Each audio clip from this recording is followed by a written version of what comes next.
గురుభ్యో ఋషిభ్యో గురుభ్యో నమః. ఆలయంలో వెలసి అనుగ్రహిస్తున్న శ్రీ లక్ష్మీ సమేత వెంకటేశ్వర స్వామి పాదపద్మాలకు నమస్కరిస్తూ స్వామి సన్నిధిలో నిన్న ప్రారంభించుకున్న శివలీల అనబడేటువంటి ప్రవచన యజ్ఞాన్ని, ముఖ్యంగా పరమేశ్వరుడు నిన్న లింగ రూపంలో ఆవిర్భవించిన లీలని చెప్పుకున్నాం. లింగ శబ్దానుకున్న విశేషార్థములు, లింగ శబ్దానుకున్న విశేషార్థాలు కూడా చెప్పుకోవడం జరిగింది. లింగం అంటే పరమేశ్వరుని జ్ఞాపకం చేయునది అని మాత్రమే కాకుండా ఈశ్వరుని పేరే లింగము. సర్వజగత్తు ఎవడి యందు లీనమయ్యుందో, సర్వజగత్తు యందు ఎవడు లీనమై ఉన్నాడో అతడు లింగస్వరూపుడు అని లింగ శబ్దానికి ఒక ప్రధానమైన అర్థం చెప్పుకున్నాం. అంతేకాదు లింగార్థం గమకం చిహ్నం శివం గమయతీత్యత అని మరొకచోట శాస్త్రం చెప్తున్నది. అంటే శివుని చేర్చేటటువంటి సాధనము లింగము అని. లింగారాధన వల్ల శివుని పొందగలం. ఆ లింగారాధన విశేషం ఎవరితో ప్రారంభమైందంటే బ్రహ్మ మురారి సురార్చిత లింగం అని చెప్పుకుంటూ తత్వత దాని స్వరూపం నిర్మల భాసిత శోభిత లింగం. లింగారాధన వల్ల వచ్చే ప్రయోజనం జన్మజ దుఃఖ వినాశక లింగం. అది తచ్చబ్దవాచ్యమైన పరబ్రహ్మ గనక తత్ ప్రణమామి సదాశివలింగం అని నిన్న మనం పరిపూర్ణం చేసుకున్నాం. ఇప్పుడు శివశబ్దానికి శివతత్వం నిన్న మనకు అర్థమైన ప్రకారంగా సృష్టి ఏర్పడకు ముందు ఏ పరతత్వం ఉందో ఆ పరతత్వము నిష్కలము. నిష్కలం అంటే ఒక నామము రూపము లేకుండా ఉన్న పరతత్వం అది. ఆ నిష్కల తత్వమే తన యొక్క స్వరూపాన్ని చెప్పడం కోసం లింగంగా ఆవిర్భవించింది. కానీ లింగము రూపం ఉన్నదా రూపము లేనిదా ఇది ఆలోచించవలసిన అంశం. లింగానికి రూపం ఉందా, ఉందా లేదా, ఉంది లేదు అనిపించేటట్టు ఉంటుంది. అదే లింగం అంటే అర్థం. అంటే పరమాత్మ నిజంగా నిరాకారుడు, నిరాకారుడు సర్వవ్యాపకుడు. ఇదేని మీరు నిర్ధారించలేరు. కానీ కన్ను ముక్కు చెవి అవయవాలు ఉంటే రూపమని నిర్ధారించగలం. కనుక పరమాత్మ అమూర్తము మూర్తము అని రెండు రూపాలతో ఉంటాడని మనకి ఉపనిషత్తులే చెప్తున్నాయి. ద్వే బ్రహ్మణి వేదితవ్యే మూర్తంచ అమూర్తంచ అని. మూర్తము అమూర్తము. మూర్తం అంటే ప్రకటింపబడిన ఒక స్వరూపం, అమూర్తం అంటే ప్రకటింపబడనిది. ఎందుకంటే పరమేశ్వరుడు కేవల చైతన్య స్వరూపుడు, చైతన్యానికి రూపం ఉండాలని లేదు. అది సనాతన ధర్మంలో భగవంతుణ్ణి నిరాకారంగా సాకారంగా కూడా గుర్తిస్తాం మనం ఇక్కడ. అయితే నిరాకారమే భక్తులను అనుగ్రహించడం కోసం సాకారం అవుతుంది. కానీ సాకారాన్ని ఆరాధించినా మనం పట్టుకునేది నిరాకార తత్వాన్నే. కానీ నిరాకారమైన ఒకనొక తత్వం సాకారముగా వచ్చేటప్పటికి అనేక రూపాలు వస్తాయి. నిరాకారం ఎప్పుడో ఒకటే. ఆ నిరాకార సాకారాలకు మధ్యలో ఉంటుంది లింగం. అందుకే సాకారం నుంచి నిరాకారానికి వెళ్ళాలన్నా, నిరాకారం నుంచి సాకారానికి వెళ్ళాలన్నా మధ్యలో ఉంటుంది లింగం. దీన్ని అరూప రూపం అంటారు. ఇక్కడ రూపము కాని రూపము అని, అరూప రూపం అని చెప్పుకోవాలి. అలాంటి ఈ లింగారాధనలో సర్వరూపములు ఉంటాయి. అంటే పరమేశ్వరుడు ఎన్ని రూపాలు ధరించాడో, రూపాలు అనేటప్పటికీ అనేకములు. వీటి సకలము అంటాం ఇక్కడ. సకలము అంటే కరచరణాది అవయవాలతో ఉండడాన్ని సకలం అంటారు. ఈ అవయవాలు లేకుండా నిష్కలమే సంపూర్ణతత్వంగా చెప్పబడితే లింగం. అంటే పరమేశ్వరుడు లింగతత్వం పూర్ణతత్వంగా మనకు చెప్పబడుతున్నది. ఆ లింగమే తన యొక్క సర్వరూపాలకు కూడా ఆధారమైనటువంటిది. అందుకే ఆ లింగం నుంచి పంచముఖ స్వరూపంతో నిన్న వచ్చాడు. మనల్ని ఎలా అనుగ్రహించాలో అలా రూపం నుంచి అందులోంచి ఆయన ప్రకటింపబడతాడు. కానీ శివునికి అనేక మూర్తులు వేదం వర్ణిస్తున్నది, ఆగమాలు చెప్తున్నాయి. అందులో ప్రధానంగా లింగ రూపం ఒకటి, రెండవది పంచముఖ శివస్వరూపము, అదేవిధంగా అర్ధనారీశ్వర స్వరూపము, మృత్యుంజయ స్వరూపము, నటరాజ స్వరూపము, ఆది కిరాత స్వరూపము అంటూ వివిధములైన శివమూర్తులు ఆగమాలు వర్ణిస్తున్నాయి. ఇవన్నిటికీ ఆ లింగం ఆలంబనం. ఆ లింగము నుండి ఇన్ని మూర్తులు మనకి తెలియబడుతున్నాయి. కానీ శివలింగంలో మీరు ఆరాధన చేస్తే ఏ మూర్తిగా అనుగ్రహించాలో ఆ మూర్తిగా శివుడే అనుగ్రహిస్తాడు. అంతేకాదు లింగమునందు మీరు ఏ మూర్తినైనా ధ్యానం చేసుకోవచ్చు. ఇక్కడ ధ్యానం చేయడానికి తగ్గ మూర్తులు, ఈ ధ్యానానికి యోగ్యమైన మూర్తులన్నీ కూడాను సకలములు అని చెప్తాయి. దాని మూలతత్వం నిష్కలమైన లింగం. లింగాన్ని కూడా ధ్యానం చేసుకోవచ్చు. అయితే ఈ లింగం గురించి చెప్తూ, శివతత్వం గురించి చెప్తూ ఉపనిషత్తు ఒక మాట చెప్తుంది.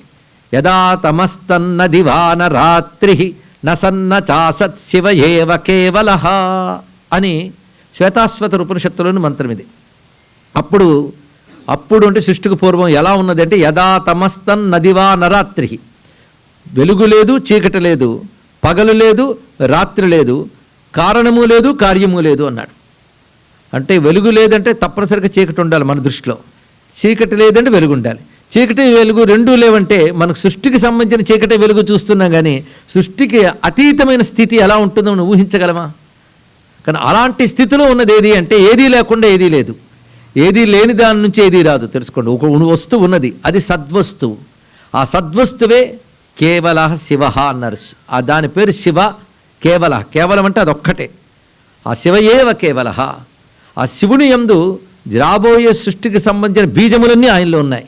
ఇది లింగతత్వానికి నిన్న మనం చెప్పుకున్న దాన్ని మరొకటి కలుపుకోవాలి. ఎందుకంటే లింగతత్వం వచ్చేటప్పటికల్లా మన ధర్మంపై తెలియనటువంటి వాళ్ళు కూమర్శలు చేస్తూ మాట్లాడడం, అవి నిజాలనే భ్రాంతిలో మనం ఉండడం. ఎందుకంటే మన ధర్మం గురించి మన వాళ్ళు చెప్తే మనం వినం, ఇతరులు చెప్తే వింటాం. వాళ్ళు సరిగ్గా అర్థం చేసుకోకుండా చెప్తారు. ఇది ఒక ప్రారంభం ఉంది మనకి ఇక్కడ.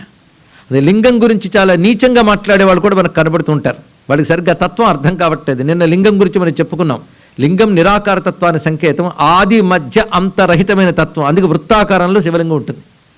అంతేకాదు కొన్ని 10 సంవత్సరాల క్రితం యూరోప్లో ఒక స్పేస్ రీసెర్చ్ సెంటర్ ఉంది. వాళ్ళు విశ్వానికి ఒక ఫోటో తీశారు శాటిలైట్ సహాయంతో. మొత్తం యూనివర్స్ అంతా ఫోటోగా వచ్చిందట. అది ఎలా వచ్చిందంటే అచ్చ లింగాకారంలో మొత్తం ఉన్నది ఇక్కడ. అయితే అదే ఇదేని అన్వయిస్తారా అంటే నిన్న మనం చదివిన ఆపాతాళ నభస్థలాంత భువన బ్రహ్మాండమా విస్ఫుర జ్యోతిస్పాటక లింగమౌళి విరసత్తుని ఏదైతే వర్ణించారో అది ఇది ఒక్కలాగా సరిపోయిందండి. మొత్తం లింగం అనే మాటకి లింగ గర్భం జగత్ సర్వం అని శాస్త్రవాక్యం. అంటే లింగంలోనే సర్వ జగత్తు ఉందని, ఆ యూనివర్స్లో ఉన్న అన్నీ కూడాను లింగాకారమైన దాంట్లోనే ఉన్నాయని వైజ్ఞానికమైన పరిశోధనతో బయటకు వచ్చిన తర్వాత మన ఋషులు చెప్పిన మాటలు సత్యమని మళ్ళీ రుజువైందండి. ఇది మనం గర్వించదగ్గ విషయం, ఆనందించదగ్గ విషయం. ఇదే సమయంలో స్వామి వివేకానంద చెప్పినది గుర్తుకొస్తుంది.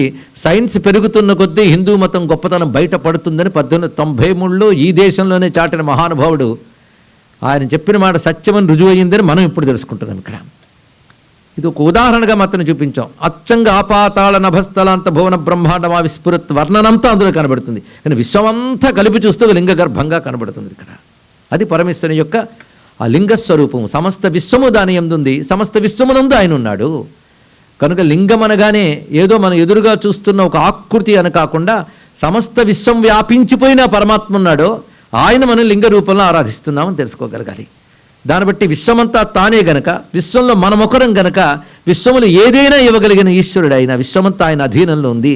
అందుకే శివుని ఆజ్ఞ లేనిది చేమైనా కుట్టదు అని ఒక మాట కూడా మనకున్నది ఇక్కడ. ఆయన అధీనంలో ఉంటుంది. ఇది అటువంటి శివతత్వం లింగతత్వంగా చెప్పబడుతున్నది.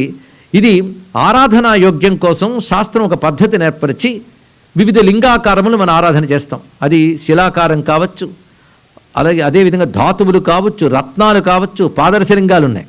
అయితే పరమేశ్వరుడు ఒక మహానదిలో దొరికే ప్రతి శిలారూపం తనదే అని చెప్పాడు. మహానది పేరు నర్మద.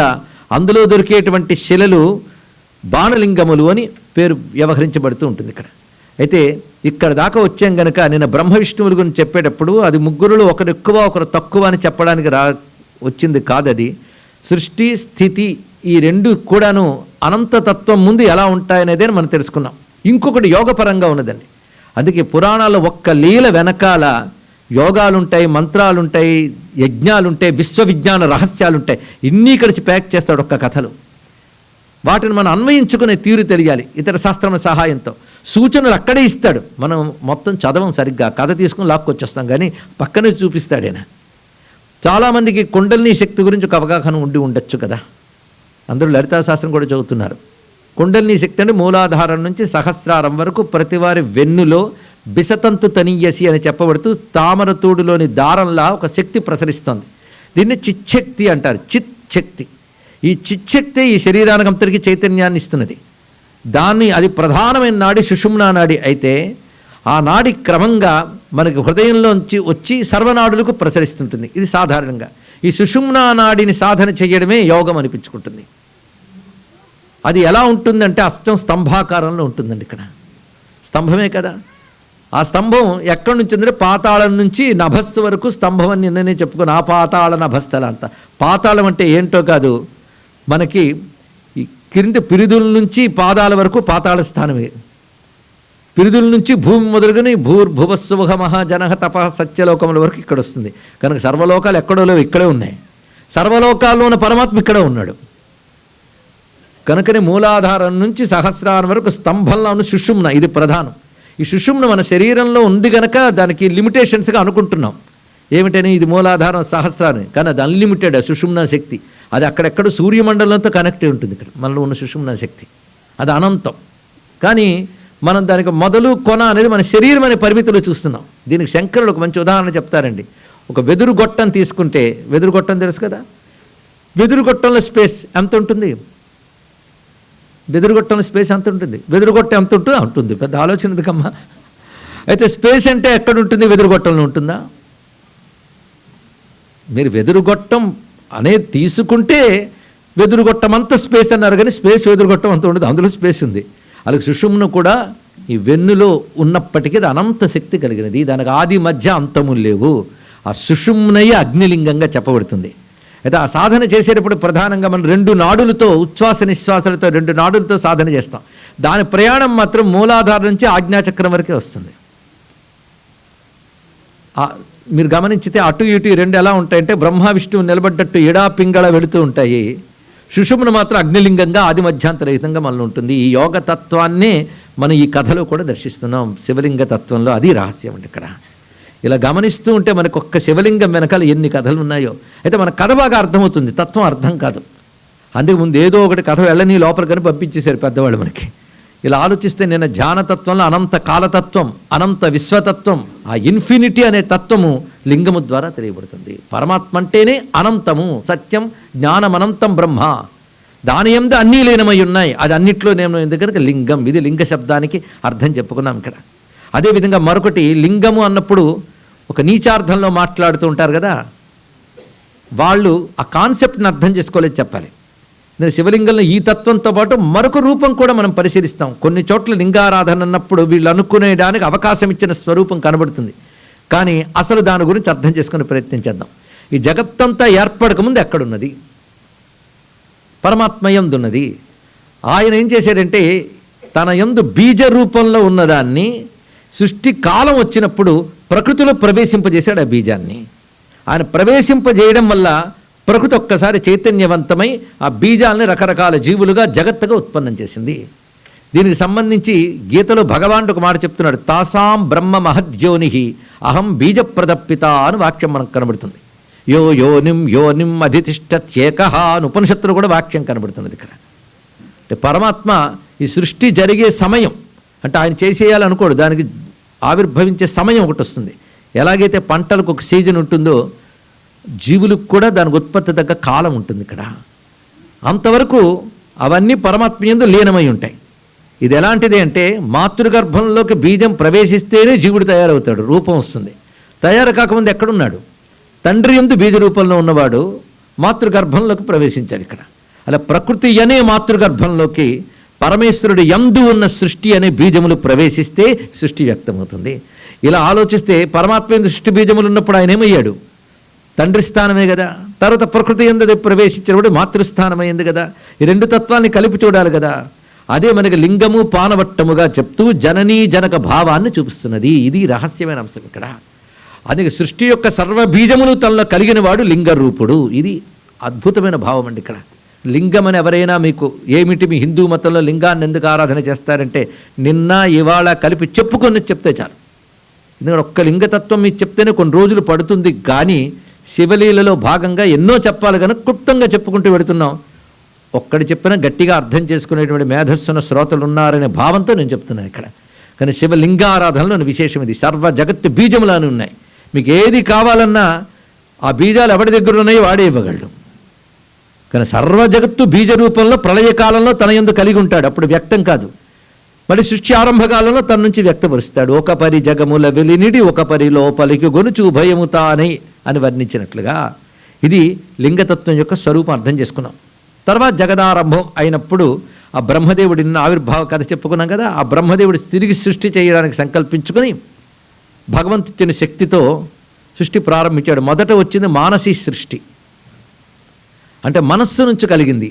మనస్సు నుంచి కలిగినటువంటి సృష్టిలో అంటే సృష్టికి కావలసిన ఒక సంకల్ప శక్తి భగవంతుడు ఆ బ్రహ్మయందు ప్రవేశింపజేయగా వచ్చినటువంటి వారిలో మొట్టమొదటి మానసీ సృష్టిగా వచ్చినటువంటి వారు మహర్షులు, వశిష్ఠాది మహర్షులు.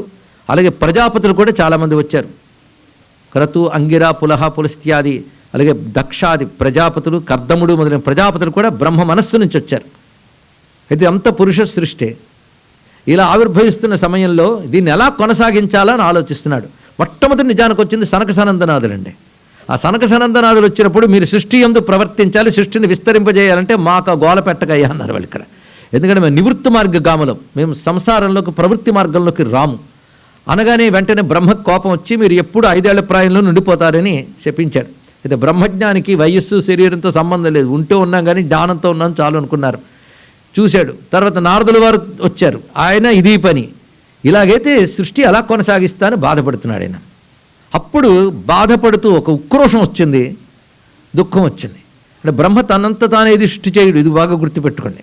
మనం మళ్ళీ ఇవాళ రాత్రి బ్రహ్మ మీద కోపగించుకుంటాం ప్రవచనం అయ్యాక, ఇంత సృష్టి ఎందుకు చేసేవయ్యా అని.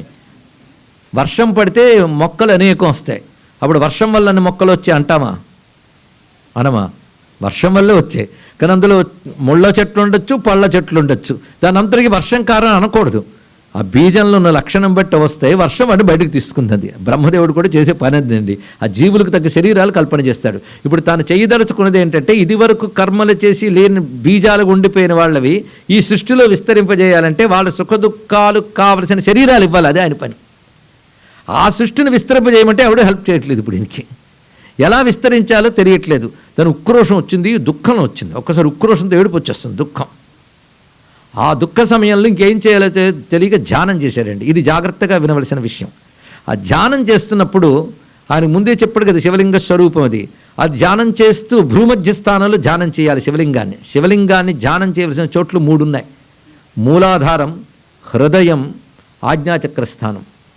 నిజానికి స్తంభమంతా శివుడే అని చెప్పుకున్నాం కదా, స్తంభమంతా శివలింగమే ప్రతివారిలో ఉన్నది ఇక్కడ. కానీ 3 చోట్ల ధ్యానానికి ముఖ్యం. అంటే అన్ని చక్రాలు భగవత్శక్తే ఉంది, అది ఎలా ఉంటుందంటే స్తంభాకృతిలో ఉంటుంది ఇక్కడ. దానిలో 3 చోట్లు ధ్యానం చేయవలసిన చోట్లు అన్నారు. మూలాధారం దగ్గర ఉన్నటువంటిది స్వయంభూలింగం అని చెప్పబడుతుంది. అనాహతం హృదయస్థానంలో ధ్యానించేది ప్రాణలింగం, దీన్ని బాణలింగం అని కూడా అనుకోవచ్చు. ఇక్కడ ఇది బాణలింగం. అది భూమధ్య స్థానంలో జ్యోతిర్లింగం, ఇది జ్యోతిర్లింగ స్థానం అంటే ఇక్కడ. ఇది మనస్సును నియంత్రణ చేయగలిగే శక్తి ఇక్కడ ఉంటుంది. కనుక శివ ధ్యానానికి యోగ్యమైన స్థానం జ్యోతిర్లింగ స్థానం. ఈ 3 పైది మనం ఉత్కృష్టంగా చెప్తాం. పైన సహస్రార స్థానంలో శివశక్త్యైక్య స్థానం మహాకైలాస లింగం. అది ఇది ప్రధానంగా ఈ 3 లింగాలు గుర్తుపెట్టుకోవాలి. ఈ జ్యోతిర్లింగ స్థానం, ఆ జ్యోతిర్లింగ స్థానంలో ప్రణవాన్ని మాత్రం జపం చేస్తూ ఆయన కూర్చున్నాడు అంతే. ఎవరు? బ్రహ్మదేవుడు. అలా ధ్యానం చేస్తూ ఉండగా ఒక జ్యోతి అక్కడ వ్యక్తమై అది క్రమంగా ఒక రూపం ధరించి ఏడవడం మొదలెట్టింది. ఇక్కడ రోదనము, కనుక రోదనముతో వచ్చేవి కనుక నీ పేరు రుద్రుడు అన్నాడు బ్రహ్మదేవుడు. రోదనత్వాత్ రుద్ర, ఇది ఒక అర్థం. జాగ్రత్తగా వినాల్సి ఈ కథ. మనకి ఇతర పురాణాలు చెప్పిన ఏడుస్తూ వచ్చాడు గనక ఏడుపు తమోగుణం గనక ఈయన తమోగుణానికి అధిపతి అని అంటాం.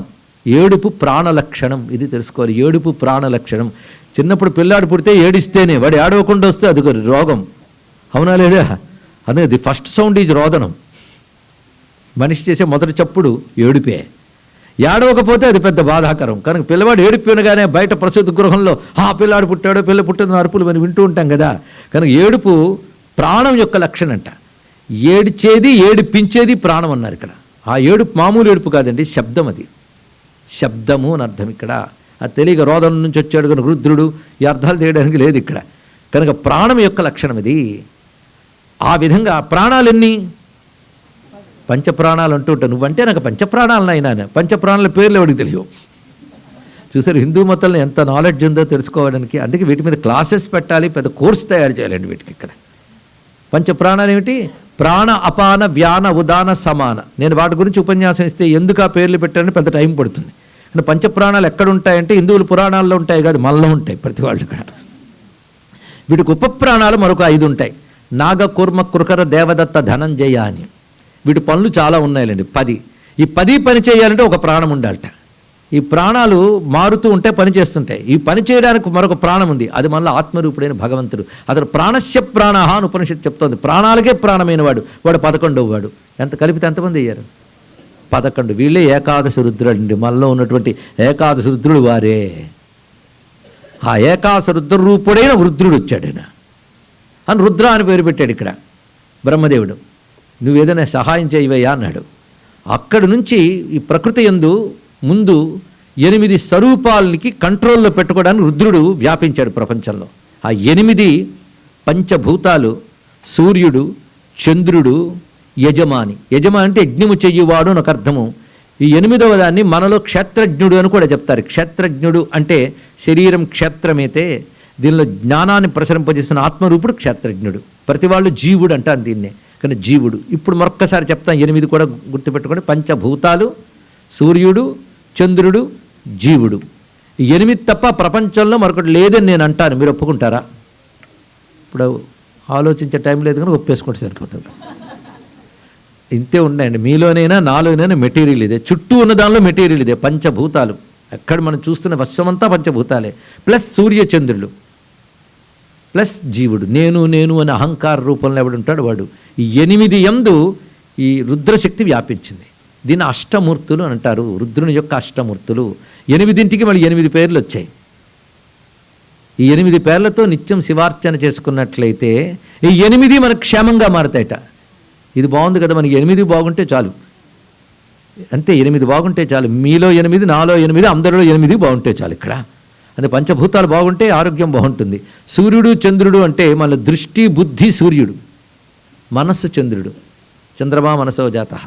అర్థమైంది కదా. నేను నేను అనుకునేవాడు 8వ వాడు. ఇప్పుడు 8 శివుడు అయితే మరి నేనెవరు? శివోహం. అది జ్ఞానం రావాలి. మరి నేనైనా అహంకారం పనికి బాగా వదిలేయాలండి ఇక్కడ. కానీ 8 రూపాలతో శివుడు వ్యాపించాడు. ఈ 8 రూపాలతో శివుడున్నాడని కానీ శివుని ఆరాధన చేస్తే మనలో 8, మన చుట్టూ 8 కూడా బాగుంటాయి. మనం పొద్దుట్లేచి నుంచి చేసిన పని ఏమిటంటే అన్నీ మనకు అనుకూలంగా ఉండాలని, అంతే కదా. అదే కదా మన బాధ అంతా. అన్నీ అనుకూలంగా ఉండాలంటే మన కంట్రోల్లో ఉన్నాయంటే ఈ అన్నీ ఎవడి కంట్రోల్లో ఉన్నాయో వాడు మనవాడు అయిపోతే చాలు ఇక్కడ. కనుక ఈ 8 కూడా పరమేశ్వర స్వరూపం ఒక్కటి ఆరాధన చేసుకుంటే రోజు మనలో 8, బయట 8 మనకు అనుకూలిస్తాయి, అంతే. ఇక్కడ ఇది తెలుసుకుంటే చాలు. ఆ 8ని అష్టమూర్తులు అని అంటారు. శివుని యొక్క అష్టమూర్తి తత్వం ఇవాళ ఎన్ని వస్తున్నాయో ఒక్కొక్కటి గమనించుకోవాలి. 5 రోజులు కలిపి ఒక దగ్గర తెచ్చుకుంటే మీకు శివజ్ఞానం అంతా ఉంటుంది ఇక్కడ. కనుక అష్టమూర్తులు అని వీటికి పేర్లు. అష్టమూర్తులు అన్నప్పుడు ఇవే. వీటికి ఒక్కొక్క దానికి ఒక పేరుంది. భూమిలో ఉన్న ఈశ్వర చైతన్యం పేరు, భూమిలో ఉన్న ఈశ్వర చైతన్యం, భూమే కాదు, భూమి యందు ఒక చైతన్యం ఉంటేనే భూమి ఉంటుంది. కానీ భూమి యందు ఉన్న ఈశ్వర చైతన్యం శర్వ. శర్వాయ క్షితిమూర్తయే నమః. శర్వుడు అని శివునికి పేరు అంటూ ఉంటాం. అదేవిధంగా భూమి తర్వాత నీరు, నీటిలో ఉన్న ఈశ్వర చైతన్యం అంటే భవాయ జలమూర్తయే నమః. భవుడు, జలమూర్తికి పేరు భవుడు. అదేవిధంగా తర్వాత వచ్చిన అగ్ని, రుద్రాయ అగ్నిమూర్తయే నమః. అష్టమూర్తుల్లో మన అగ్నికి రుద్రుడు అని పేరు. అది వేదములు అనేక చోట్ల యజ్ఞాగ్ని రుద్రుడు అని చెప్తారు. ఇక్కడ ఎందుకంటే అగ్ని రుద్రంగానే ఉంటుంది కదా, అగ్ని రుద్రుడు. దాని తర్వాత వాయువు, వాయువు వచ్చినప్పుడు ఉగ్రాయ వాయుమూర్తయే నమః. ఉగ్ర అనే శబ్దం వాయుమూర్తికి వస్తుంది. ఎందుకు అలా వచ్చిందంటే మళ్ళీ మొదలెడితే 5 రోజులతో తెమిలేదు కాదు, పేర్లు గుర్తుపెట్టుకుంటే చాలు. ఉగ్రాయ వాయుమూర్తయే నమః. తర్వాత ఆకాశం, భీమాయ ఆకాశమూర్తయే నమః. భీమ శబ్దం అక్కడ వస్తుంది. భీమాయ ఆకాశమూర్తయే నమః అని వివరించారు. దాని తర్వాత ఈశానాయ సూర్యమూర్తయే నమః. ఈశాన అని సూర్యమూర్తి. అలాగే మహాదేవాయ చంద్రమూర్తయే నమః. అంటే మనస్సుకి ఏదైనా దిగులు వచ్చినప్పుడు మహాదేవ అనుకుంటే దాని ప్రభావం అనుకుంటుందండి ఇక్కడ. మహాదేవాయ చంద్రమూర్తయే నమః. పశుపతయే యజమానమూర్తయే నమః. 8 మూర్తులు మొత్తం. ఈ అష్టమూర్తులుగా స్వామి వచ్చాడు. వచ్చి ఈ సృష్టిని కంట్రోల్లో పెట్టడానికి ఈశ్వర చైతన్యం అలాగ విస్తరించింది. అప్పుడు బ్రహ్మదేవుడు తాను అనుకున్న పని కాలే. ఏమిటి? సృష్టి ఇంకా విస్తరించాలంటే ఇప్పుడు ఏం చేయాలి అని అప్పుడు మళ్ళీ ధ్యానం చేయడం మొదలుపెట్టాడు. ఆ రుద్రుడే ఒక అద్భుతమైన రూపంగా సాక్షాత్కరించాడు ఇప్పుడు బ్రహ్మదేవుడికి. మనం ఆ రూపాన్ని ఒక్కసారి ధ్యానం చేసుకుంటే ఆ రూపం పేరు నీలలోహిత అని పేరు. నీలలోహిత. ఎడమవైపు నీలము, కుడివైపు లోహితం అంటే ఎరుపు, రెడ్. నీలము నీటికి సంకేతం, ఎరుపు అగ్నికి సంకేతం. ఈ స్వరూపము నీలము అంటే జలము అగ్ని కలిసిన మూర్తిగా వచ్చాడు. పైగా సగమది సగమిది. అంటే జగత్తంతా కూడా నీరు అగ్ని తప్ప మరొకట్లేదండి. ఇది కూడా మీరు ఒప్పుకోవలసినదే. ఎందుకంటే నీటి లక్షణం చలువ, అగ్ని లక్షణం వేడి. ఈ వేడి చలువలే ప్రపంచమంతా ఉన్నాయి, మనలో కూడా అవే ఉన్నాయి. అదేవిధంగా సస్యములు, ఔషధులు అన్నిట్లోని 2 లక్షణాలు ఉంటాయి, కొన్ని వేడి కొన్ని చలువ. ఈ రెండిటితో ఔషధులు మొదలైనవి కూడా తయారవుతుంది. కానీ ప్రపంచమంతా గల అగ్నిశోమాత్మకం. ఈ అగ్నిశోమాత్మకం విశ్వంగా వ్యాపించడం కోసం ఒకే పరమాత్మ 2 రూపాలతో వచ్చాడు. అందుకే 2 విడివిడిగా కాకుండా 2 కలిపి ఒకటే వచ్చింది. ఇది అర్ధనారీశ్వర స్వరూపం అంటారండి. ఇక్కడ మొట్టమొదటి బ్రహ్మదేవుడికి కనబడినటువంటి అర్ధనారీశ్వర స్వరూపం ఇది. ఇక్కడ ఇది అర్ధనారీశ్వర రూపం పేరు నీలలోహిత. ఆ రూపంతో గోచరించాడు. అప్పుడు పరమేశ్వరుడికి నమస్కారం చేసుకున్నాడు బ్రహ్మదేవుడు. ఈ రూపంతో ఎందుకు కనబడ్డావయ్యా అంటే నువ్వు ఏ పర్పస్తో నన్ను ధ్యానించావో దానికి తగ్గట్టు కనబడ్డాను. భగవంతుడు మనకు అనుకున్నట్టు కనబడ్డు, మనకి ఏది ఇవ్వదలుచుకున్నాడో దానికి తగ్గట్టు కనబడతాడు. కనుక ఒక్కొక్క రూపంలో ఒక్కొక్క భావం. నేను పంచముఖ తత్వంలో ఒక భావాన్ని చెప్పుకున్నాం. ఇప్పుడు ఈ తత్వాన్ని కూడా ఒకసారి పరిశీలిద్దాం. ఒక్కడే రెండుగా కనబడుతున్నాడు, ఒక్కదానిలోనే కనబడుతున్నాడు. పోనీ ఇద్దరు విడివిడిగా లేట అంటే మేము ఇద్దరం వేరు కాదు ఒకటే అని చెప్తున్నాడు ఇక్కడ. అదే అమ్మ ఆ చలువ అనే తత్వం అమ్మవైతే వేడి అనే తత్వం అయ్యాయి, రెండూ కలిపి మనకు గోచరించింది. ఇప్పుడు వేడి కావాలా చలువు కావాలా తెలిసింది కదా, కానీ మనకి ఇద్దరూ కావాల్సింది ఇక్కడ. అసలు నిజానికి రెండూ కాడు అయినా రెండుకి అతీతమైనది ఇక్కడ. కానీ లోకక్షేమం కోసం లోక వ్యవహారం కోసం భగవాన్ రెండుగా కనపడ్డాడు. దీని అర్ధనారీశ్వర స్వరూపం అంటారు ఇక్కడ. దీన్నే చాంపేయ గౌరార్ధ శరీరకాయే కర్పూర గౌరార్ధ శరీరకాయ ధమ్మిల్లకాయే చ జటాధరాయ నమశివాయే చ నమశివాయ అని కీర్తించడం జరిగింది ఇక్కడ. ఆ విధంగా వచ్చినటువంటి ఆ స్వరూపము అప్పుడు నీకు కావలసిన సృష్టి విస్తరించడం కదా. సృష్టి ఎలా విస్తరించుతుందంటే స్త్రీ పుం భావం చేత విస్తరించాలి. అందుకే ఒక్క నేనే స్త్రీ రూప పుం రూపములతో వ్యక్తమయ్యాను అన్నాడు ఇక్కడ. నిజానికి స్త్రీ కాని పురుషుడు కాని పరమేశ్వరుడు స్త్రీ పుం రూపంతో వ్యక్తమయ్యాడు. రెండు కలిపి ఒకటిగా చూపిస్తున్నాడు. అందులో సగం స్త్రీ సగం పురుషుడు అంటే సృష్టిలో స్త్రీత్వానికి పుంస్త్వానికి కూడాను సమప్రాధాన్యం ఉంది అని తెలుసుకోవాలి. ఎక్కువ తక్కువ లేవు. అది రెండు కలిపి చూపిస్తున్నాడు ఇక్కడ స్వరూపం. అది ఒక్కటే రెండయ్యింది. దీనికే మళ్ళీ మనకి ఉపనిషత్తుల్లో కానీ అదేవిధంగా ధర్మశాస్త్రాల్లో కానీ ఏకాకీన రమతే సహ తం ద్వేధా విభజ్య అని మాటల్లో ఒక్కడు తన్ను తాను రెండు చేసుకున్నాడు అని చెప్తున్నారు ఇక్కడ. ఈ అర్ధనారీశ్వర తత్వం ఒకటి ప్రపంచంలో విజ్ఞాన శాస్త్రవేత్తలను కూడా ఆకర్షింపజేస్తూ ఆశ్చర్యం కలిగిస్తున్న గొప్ప తత్వం అండి. హిందూ మతం ఇచ్చిన గొప్ప కంట్రిబ్యూషన్స్లో ఒకటి దివ్యమైనటువంటి అర్ధనారీశ్వర స్వరూపం ఒకటి, నటరాజ స్వరూపం ఒకటి. ఇందులో విశ్వరహస్యం దాగి ఉందని శాస్త్రవేత్తలు అంటున్నారు. ఒక్కసారి మీరు ఆలోచించుకొని అన్న శాస్త్రవేత్తలు పరిశీలించండి, పరిశోధించండి. చాలామంది రాశారు. కొద్ది కాలం క్రితమే ఒక పెద్ద ఆయన డేవిడ్ ఫ్రాలే అని ఆయన Shiva the lord of yoga అని ఒక పుస్తకాన్ని రాశాడు. మీ పిల్లల చేత చదివించండి. దీన్ని బట్టి మనది బిలీఫ్ సిస్టమ్ కాదు, it is scientific and philosophical system Hindu మతం అంటే అండి తెలుసుకుంటారు ఇక్కడ. ఈ జ్ఞానం కోసం అనే విషయాన్ని చెప్తున్నా ఇక్కడ. కనుక స్త్రీ పుంసాత్మకమైనటువంటిది విశ్వమంతా స్త్రీ పుంసాత్మకమే. ప్రతి అణువులో మొదటి బ్రహ్మాండాల వరకు ఈ రెండు తత్వాలే దాగి ఉంటాయి, స్త్రీ పుం భేదం బట్టి. అలాగే పురుషుడని మనం ఎవరంటామో వాళ్ళలో స్త్రీత్వం ఉంటుంది. స్త్రీత్వం స్త్రీ అని ఎవరిని అంటాం, వాళ్ళ పుంస్త్వం కూడా ఉంటుంది. ప్రతివాడు రెండింటి యొక్క కలయికే. ఒక తత్వం బయట కనబడితే ఒక తత్వం లోపల ఉంటుంది అంతే ఇక్కడ. ఈ రెండిటికి మూలమైన తత్వం ముందు ఆవిర్భవించింది ఆ స్త్రీ పుం రూపమైన అర్ధనారీశ్వర తత్వం అది ఇక్కడ. అప్పుడు బ్రహ్మదేవుడు నేను దీన్ని ఎలాగా గ్రహించి చేయగలను అంటే స్త్రీ సృష్టి నువ్వు చేయలేవలే, ఈ ఎడం భాగం చూసుకుంటుందని చెప్పాడు. ఆ ఎడం భాగమే అమ్మవారు. ఆవిడ సరేనని సంకల్పించి అక్కడి నుంచి స్త్రీ సృష్టికి తగిన అవకాశం ఏర్పడింది. ఆ తర్వాతే మిథున సృష్టి ప్రారంభమైంది. మిథున సృష్టి అంటే స్త్రీ పుంస యోగాత్మకమైన సృష్టి అప్పటి నుంచి విస్తరించిందండి ఇక్కడ. దానికి మూలమైన స్వరూపమే అర్ధనారీశ్వర తత్వము. కానీ విశ్వమంతా స్త్రీ పుంసాత్మకము, దానికి మూలము స్త్రీ పుంసాత్మకమైన శివతత్వం. ఇది అర్ధనారీశ్వర తత్వంలో దగ్గర అద్భుతమైన భావం. అమ్మని అయ్యని వేరువేరుగా చూడకుండా అమ్మయ్య అని ఒక్క దగ్గర పెట్టి ఆరాధించే అద్భుతమైన తత్వమే అర్ధనారీశ్వర తత్వం అండి ఇక్కడ. ఇది గోచరించిన తర్వాత మళ్ళీ ప్రజాపతులు వారందరికీ కూడాను సృష్టిని విస్తరింపజేసే పని ఏర్పాటు చేశాడు. అందులోనే మనువు శతరూపాన ఒక ఆమె ఆవిర్భవించడం ఇవన్నీ జరిగాయి. అటు క్రమంగా ఈ ప్రజాపతులు సృష్టి విస్తరించే బాధ్యత తీసుకునే ముందు బ్రహ్మదేవుడి దగ్గరికి వస్తే కొంతకాలం తపస్సు చేయండి అన్నాడు. బ్రహ్మదేవుడికి ఫార్ములా చెప్తాడండి అందరికీ. మీరు ఏదైనా చెయ్యబోయే ముందు తపస్సు చేసి చేయండి అని చెప్పాడు ఇక్కడ. తపస్సు చేయడం వల్ల బుద్ధికి కుదురు ఏర్పడి ఒక దివ్య జ్ఞానాన్ని పొందగలిగే శక్తి వస్తుంది, ఒక స్పష్టత వస్తుంది. అప్పుడు మీరు పని చేశారు అనుకోండి గొప్పగా ఉంటుంది. నీకు ఎలా తెలిసయ్యా బ్రహ్మదేవ అంటే మొదట నేను అదే చేశానని చెప్పాడు ఇక్కడ. మొట్టమొదట ఆయనకి సృష్టి ఆరంభంలో తప తప అనే శబ్దం వినబడిందిట. అదేదో నీళ్లున్నాయి తపతపలాడుతున్నా అనుకోలేదు ఆయన. తప అంటే తపస్సు చేయమని సంకేతాన్ని తీసుకుని తపస్సును ఆచరించాడు. అందుకే వచ్చిన వాళ్ళందరికీ తర్వాత తపస్సు చేయి అని చెప్పాడు. తద్ధి తపః అన్నట్లుగా. అందుకే తపస్సు ముందు, తర్వాత మిగిలివన్నీ. అదే మనం తీసుకుని పొద్దునపూట స్నానాదులు చేసుకుని తెల్లవారుజామున కాస్త తపస్సు చేసుకుని పనిలోకి వెళ్తాం. అది మనకు అలవాట్లోకి కూడా తీసుకొచ్చారండి. ప్రారంభంలో తపస్సు అవసరం, తపస్సు లేకుండా ఏ పని చేయకూడదు. ఇది ముఖ్యమైన అంశం. అందుకని పనులు చేసి తర్వాత ఎప్పుడో తపస్సు చేసుకుందామంటే ఆయువులు అయిపోతాయి.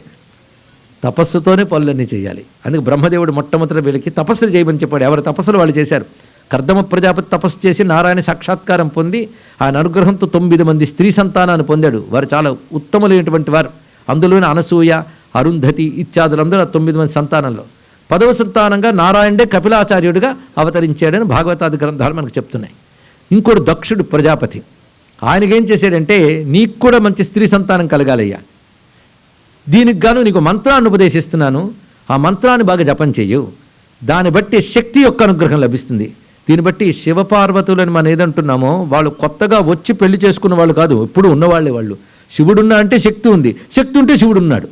సూర్యుడున్నాడు అంటే వెలుగుంది, చంద్రుడు ఉన్నాడు అంటే వెన్నెలుంది. ఆ రెండు కలిసే ఉంటాయి. కానీ సూర్యుడు ఒకసారి వచ్చి వెలుగు మరొకసారి రాదు, రెండు కలిపి ఒకటే. శివశక్తులు కూడా అటువంటిదే. ఇది ఎప్పుడు గుర్తుపెట్టుకోవాలి, శివశక్తులు ఏకత్వం. సృష్టి విస్తరించాలన్నప్పుడు శక్తి బయటకు వస్తుంది, లేనప్పుడు ఆయన లీనమై ఉంటుంది. ఇక్కడ వ్యక్తమవుతుంది, అప్పుడు అవ్యక్తంగా ఉంటుంది అంతే. ఇప్పుడు ఆ శక్తి ఎప్పుడూ ఉన్నదే, కొత్తగా రాలేదు. ఆ శక్తిని ఉపాసన చేయమని ఒక మంత్రాన్ని ఇచ్చాడు బ్రహ్మదేవుడు దక్ష ప్రజాపతికి. ఆ మంత్రాన్ని జపం చేశాడు దక్షుడు. అప్పుడు అమ్మవారు ప్రత్యక్షమయ్యారు. ఆ మంత్రానికి అనుగుణంగా రూపం స్వీకరించి ప్రత్యక్షమైతే, అమ్మ నువ్వు నాకు సంతానంగా కలిగితే నేను చేయగలిగిన పని చేయగలను, నీ అంశలే నాకు మిగిలిన కుమార్తెలుగా కూడా రావాలి అని తపస్సు చేశాడు. అప్పుడు అమ్మవారు సరే అన్నారు. దీన్ని బట్టి స్త్రీ సంతానం కోసం ప్రజాపతులే తప్పించిపోయారని తెలుసుకోండి. అంతేగాని స్త్రీ సంతానమా అని పెదవి చిట్లించే వాళ్ళు ఉన్నారు. కడుపులో స్త్రీ పెరుగుతోందంటే ముందే అబార్షన్ చేయించేసేవాళ్ళు కూడా ఉన్నారు. ఇలా పాపాత్ములు, సనాతన ధర్మానికి విరోధులు. తెలుసుకోండి, ఇక్కడ స్త్రీకి ఇవ్వవలసిన ప్రాధాన్యం తెలుసుకోవాలి. ప్రజాపతే స్త్రీ సంతానార్థే తపస్సు చేశాడు. అమ్మవారు తొలి స్త్రీ ఆవిడ, తర్వాత మిగిలిన వాళ్ళందరూ నేను వస్తాను, నా అంశాలు నీకు ఇతర కుమార్తెలుగా వస్తాయని చెప్పారు. ఆ విధంగా వచ్చిన వాళ్ళల్లో అనేక మంది సంతానం కలిగారు. అమ్మవారు సతీదేవి అనే పేరుతో ఆవిర్భవించింది. ఇక్కడ ఆవిడ పేరు సతి, సర్వాంతర్యామిని సతీ. సతి అనే మాట సత్ అనే శబ్దానికి స్త్రీలింగమే. సత్ అంటే నిన్న చెప్పినట్టు శాశ్వతమైన ఉనికి, ఎప్పుడు ఉండే తత్వము. దాని స్త్రీలింగంగా సతి అంటున్నాం ఇక్కడ. అందుకే అటువంటి సతీదేవిగా ఆవిడ వ్యక్తమై దక్షుడి యొక్క భాగ్యం పండి కుమార్తెగా వచ్చింది. లేకపోతే ఆ శక్తి కుమార్తెగా రావడం ఏంటంటే ఎంత తపస్సు చేస్తూ వచ్చిందో. పైగా దక్షుడు ప్రజాపతి సామాన్యుడు కాడు, ఆయనకు సంతానంగా కలిగింది. అయితే ఇక్కడ ఒక సైకాలజీ ఉంది. భగవంతుడు మనం దొరికే వరకు భగవంతుడు అని ఎక్కడో అంటాం, దొరికిపోయాడు అనుకోండి మనవాడే అనిపిస్తుంది ఇక్కడ. అందుకే అలవాటైతే అద్భుతాలు కూడా మామూలు అయిపోతాయి. తెలుసుకోండి, ఇది దొరకనంత వరకు ఓహో అనిపిస్తుంది, దొరికితే ఇలా ఉంటాయి ఇక్కడ. అందుకు కొన్ని అద్భుతాలు అలవాటు అయిపోకూడదు, అద్భుతం అనిపించదు ఇక్కడ. సరే, మొత్తానికి ఈమె కుమార్తెగా వచ్చింది కదా. కుమార్తె అంటే అర్థం ఏంటి? నా నుంచి వచ్చింది కనుక నా పిల్ల కనుక నేను చెప్పినట్టు వింటుంది. అయితే ఆవిడ ముందే ఒక మాట చెప్పింది. తాను పుట్టక ముందే తపస్సు చేసినప్పుడు ప్రత్యక్షమే నేను కలుగుతాను, కానీ నన్ను శివుడికిచ్చి వివాహం చేయాలి, ఎందుకంటే నేను ఆయన శక్తిని. అదే నేను ఒక రూపంగా విడిగా వస్తే మళ్ళీ ఆయన్నే స్వీకరిస్తాను అని ఎందుకు చెప్పాల్సి వచ్చిందంటే, వీడి సైకాలజీ ఆవిడికి తెలుసు. వీడి బుద్ధిలో ఒక లోపం ఉంది. వాడికి ఎందుకో తెలియదు శివద్వేషం. కొందరికి అది ఎందుకో తెలియదండి. మేము విష్ణు భక్తులం అనుకుంటూ శివుడిని ద్వేషించే వాళ్ళు ఉంటారు. వాడు ఇద్దరిని చూసింది లేదు, పెట్టింది లేదు. శివుడు వాడి ప్రత్యేకమైన అపచారం చేసింది లేదు. శివుడు అపచారం చేశాడా? కానీ ఉంటాయి కొందరు తత్వాలు. ఏం చేస్తాం, ప్రారంధం. ఇందులో ఒక చిన్న పాయింట్ ఉంది. ఈయన బ్రహ్మ యొక్క సంతానం కదా, సృష్టిని విస్తరింపజేయడానికి వచ్చారు కదా. వాడికి తెలిసి రుద్రుడు అంటే సంహారకారకుడు, కానీ సృష్టికి ఆయన సంహారం చేస్తాడు కనుక ఆయన మీద అంతకంటే తెలుసుకోలేకపోయాడు ఆయన ఇక్కడ. దానితో ఏదో తెలియని ఒక ద్వేషం. పైగా ప్రజాపతి అనగానే సామాన్యమైన విషయం కాదు, అదొక పొజిషన్ అండి, అది మంచి పోస్ట్. అది దానిలో ఉన్నాడు కనుక చక్కటి అలంకారాలు, శోభలు ఇవన్నీ ఉండాలి. ఈ శివుడిగా అవన్నీ లేవు కాబట్టి ఆయన పట్ల చిన్న భావం ఉంది. ఆవిడేం చెప్పింది? నేను పుట్టాక ఆయనకి ఇచ్చి వివాహం చేయని చెప్పింది కదా. కానీ పుట్టిన తర్వాత క్రమంగా నా కూతురు కనుక నేను చెప్పినట్టు వింటుంది అనుకున్నాడు. ఆమె యుక్త వయస్సు వచ్చింది. వచ్చినప్పుడు స్వయంవరం ఏర్పాటు చేశాడు ఇక్కడ. ఆ స్వయంవరానికి అందరినీ పిలిపించాడు, దేవతల్లో గొప్పవాళ్ళని అందరినీ పిలిపించాడు, కానీ శివుడిని పిలిపించలేదు ఆయన ఇక్కడ. అమ్మవారు స్వయంవర మర్యాద ప్రకారంగా శివుడు వస్తాడు, ఆయనకు మాల వేసి భరించవచ్చు అనుకుంది. మాల తీసుకువెళ్ళింది, మొత్తం చూసింది, శివుడు కనబడలే. తండ్రిని చూసింది, శివుడిని రప్పించలేదా అన్నది ఇక్కడ. అమ్మ, మన తాహతకు తగ్గవాడు కాడు వాడు, అందుకు నేను రప్పించలేదు. ఇక్కడ ఉన్న వాళ్ళందరూ ఎంత గొప్పగా ఉన్నారు చూడు, వీళ్ళందరిలో ఎవరినైనా వరించు అంటే ఆమె చూసి నమశివాయ అని దండ వదిలేసిందండి. అక్కడే ఉన్న చోటే దండ వదిలేసింది. సర్వవ్యాపకుడైన శివుడు ఆ దండ కింద పడకుండా ప్రత్యక్షమై తన కంఠంలో పడేట్టు వేసుకుని కనబడ్డాడు. ఒక్కసారి అందరూ ఆశ్చర్యపోయారు. ఆవిడ అనుకున్నది చేసింది చూడండి ఇక్కడ. అందుకే మీరు ప్రేమ కథలు ఏవో చెప్తారు కానీ మొదటి ప్రేమ కథ ఇక్కడే మొదలైంది చూడండి. అలాగా పరమేశ్వరుడు ఆ వరమాల వేసుకుని అంతర్ధానం అయిపోయాడు. ఆయన పని ఏంటి అయిపోయింది ఇక్కడ. ఎందుకు శివుడు అంటే సర్వవ్యాపకుడు, వాడికి ఏం తెలుసా తత్వం. మొత్తానికి ఒక్కసారి దక్షుడు సింహాసనం మీద ఆశ్చర్యపోయి లేచి మళ్ళీ చతికిలు పడిపోయాడు. ఎంత పని జరిగిపోయింది, జరగరాని జరిగిపోయిందని దుఃఖపడుతూ కూర్చున్నాడు. పైగా పెద్ద సభ. అమ్మవారు శివుణ్ణి వరించేదో మిగిలిన వాళ్ళందరూ చప్పట్లు కొట్టారు. ఈయనకి మాత్రం లోపల బాధగా ఉంది ఇక్కడ. అప్పుడు బ్రహ్మదేవుడు విష్ణువు వెళ్ళి అతన్ని ఓదార్చారు. అజ్ఞాని, నువ్వు ఎంత అదృష్టవంతుడయ్యా, రుద్రుడు నీకు అల్లుడయ్యాడు. రుద్రుడు అనగానే రోదనం వల్ల రుద్రుడయ్యాడు కదా అంటే నీకు సరిగ్గా అర్థం తెలియలేదు. రుద్రుడు అంటే ప్రాణస్వరూపుడు. ప్రాణావావ రుద్రాహ అని శాస్త్రమంత్రం. అందుకు రుద్ర శబ్దానికి ఇప్పుడు అర్థం చెప్పుకుందాం. శివ శబ్దాన్ని చెప్పుకున్నాం కదా. రుద్ర, అసలు రుద్ర అని అన్నా విన్నా చాలు అనేక రోగాలు మొదలైనవి పోతాయిట. అంతేకాదు కొన్ని తంత్రశాస్త్ర గ్రంథాల్లో చెప్తాడు, రుద్ర శబ్దం ఉచ్చరిస్తే ఇంట్లో ఉన్న దోషాలు పోతాయిట. ఇది రుద్ర హృదయోపనిషత్తు అని యజుర్వేదంలో ఉంది. శ్రీ రుద్ర రుద్ర రుద్రహితి, శ్రీ రుద్ర రుద్ర రుద్రహితి. ముమ్మాళ్ళు రుద్రనామం అంటే చాలయ్యా ఆ చోటుకున్న దోషాలు పోతాయి అన్నాడు. నమో వాస్తవ్యాయచ వాస్తుపాయచ. ఈ రుద్రుని గురించే ఎన్ని విషయములు ఋగ్వేదం మొదలుకొని అనేక వేదాల్లో కనబడుతుంటుంది. అందులో ఏకో రుద్ర నద్వితీయాయతస్తే యయిమాల్లోకాన్ ఈశత ఈశనీభిహి అని వైదిక మంత్రం ఉంది. అదే మళ్ళీ ఉపనిషత్తు కూడా గ్రహించింది. ఏకో రుద్ర, ఒకడే రుద్రుడు. రెండో అనేది లేదు, ఉన్నదంతా ఆయనే. రెండవది లేదు అంటే రుద్రుడు తప్ప మిగిలినవి లేవని కాదు, ఉన్నదంతా సర్వము రుద్రుడే. ఏకో రుద్ర. అక్కడ రుద్ర శబ్దానికి అర్థం ఏంటంటే రోదనము కలిగినందుకు రుద్రుడు అనేది ఒక మామూలు మీనింగ్. అసలు రుద్ర శబ్దానికి అర్థం చెప్తున్నారు వినండి. యద్దుఃఖం దుఃఖహేతుర్వా తద్రావయతిన ప్రభు రుద్ర ఇత్యుచ్యతే సద్భిః శివ పరమకారణం. ఇది రుద్ర శబ్దానికి అర్థం. రుద్ర అనే మాటకు రుత్తుని ద్రవింపజేయవాడు, ద్రవింపజేయటే కరగించేవాడు, నశింపజేయవాడు అర్థం. రుత్తుని నశింపజేస్తట. రుత్తు అంటే దుఃఖము, దుఃఖ కారణము. రుత్ అనే శబ్దానికి దుఃఖము, దుఃఖ కారణము. దుఃఖం పోగొట్టుకోవాలని అందరూ అనుకుంటాం కానీ దుఃఖ కారణం పోవాలి. అవునా లేదా అండి? విష వృక్షం నరికితే సరిపోదు, దాని దుంప కూడా తీసిపారేయాలి. ఇక్కడ రూట్ కాజ్ అంటాం, దాంతో సహా తీసేయాలి. కనుక దుఃఖాలకు మూలం పాపం, పాపానికి మూలం అజ్ఞానం. అదంతా తోలగ్గా పోదండి. దుఃఖం పోతుందేమో కానీ మహా కష్టపడితే పాపం కూడా పోతుంది కానీ అజ్ఞానం పోదు. అజ్ఞానం వల్ల జన్మలు వస్తుంటాయి. శివుణ్ణి మీరు ఆశ్రయిస్తే దుఃఖాన్ని పోగొట్టడమే కాదు, దుఃఖానికి మూలమైన పాపాన్ని పోగొడతాడు. క్రమంగా పాపానికి మూలమైన అజ్ఞానాన్ని కూడా పోగొడతాడు. కనుక దుఃఖాన్ని సమూలంగా నశింపజేయవాడు అని రుద్ర శబ్దానికి అర్థం. ఇప్పుడు ఎంత దివ్యమైన అర్థం వచ్చింది. కనుక రుద్ర నామం అంటే దుఃఖము, దుఃఖ కారణమైన పాపము, పాప కారణమైనటువంటి అజ్ఞానము పోతుంది. అందుకే వేద నిరుక్తం ఏం చెప్తుందంటే రుద్ర శబ్దానికి ప్రణత దుఃఖద్రావక, ఒకటే మాట. నమస్కరించిన వారి దుఃఖాన్ని పోగొట్టువాడా. కనుక రుద్ర అంటే దుఃఖనాశకుడు, ఆనంద స్వరూపుడు. ఇది ఒక అర్థం అండి. అంతేకాదు ఋతం వేద శబ్దం బ్రహ్మణే దదాతీతి రుద్ర అని చెప్పి. ఋతం అంటే శబ్దం, నాదం. సృష్ట్యాది యందు శబ్దాన్ని బ్రహ్మకిచ్చినవాడు అని అర్థం. సృష్ట్యాది యందు శబ్దం అంటే వేదము.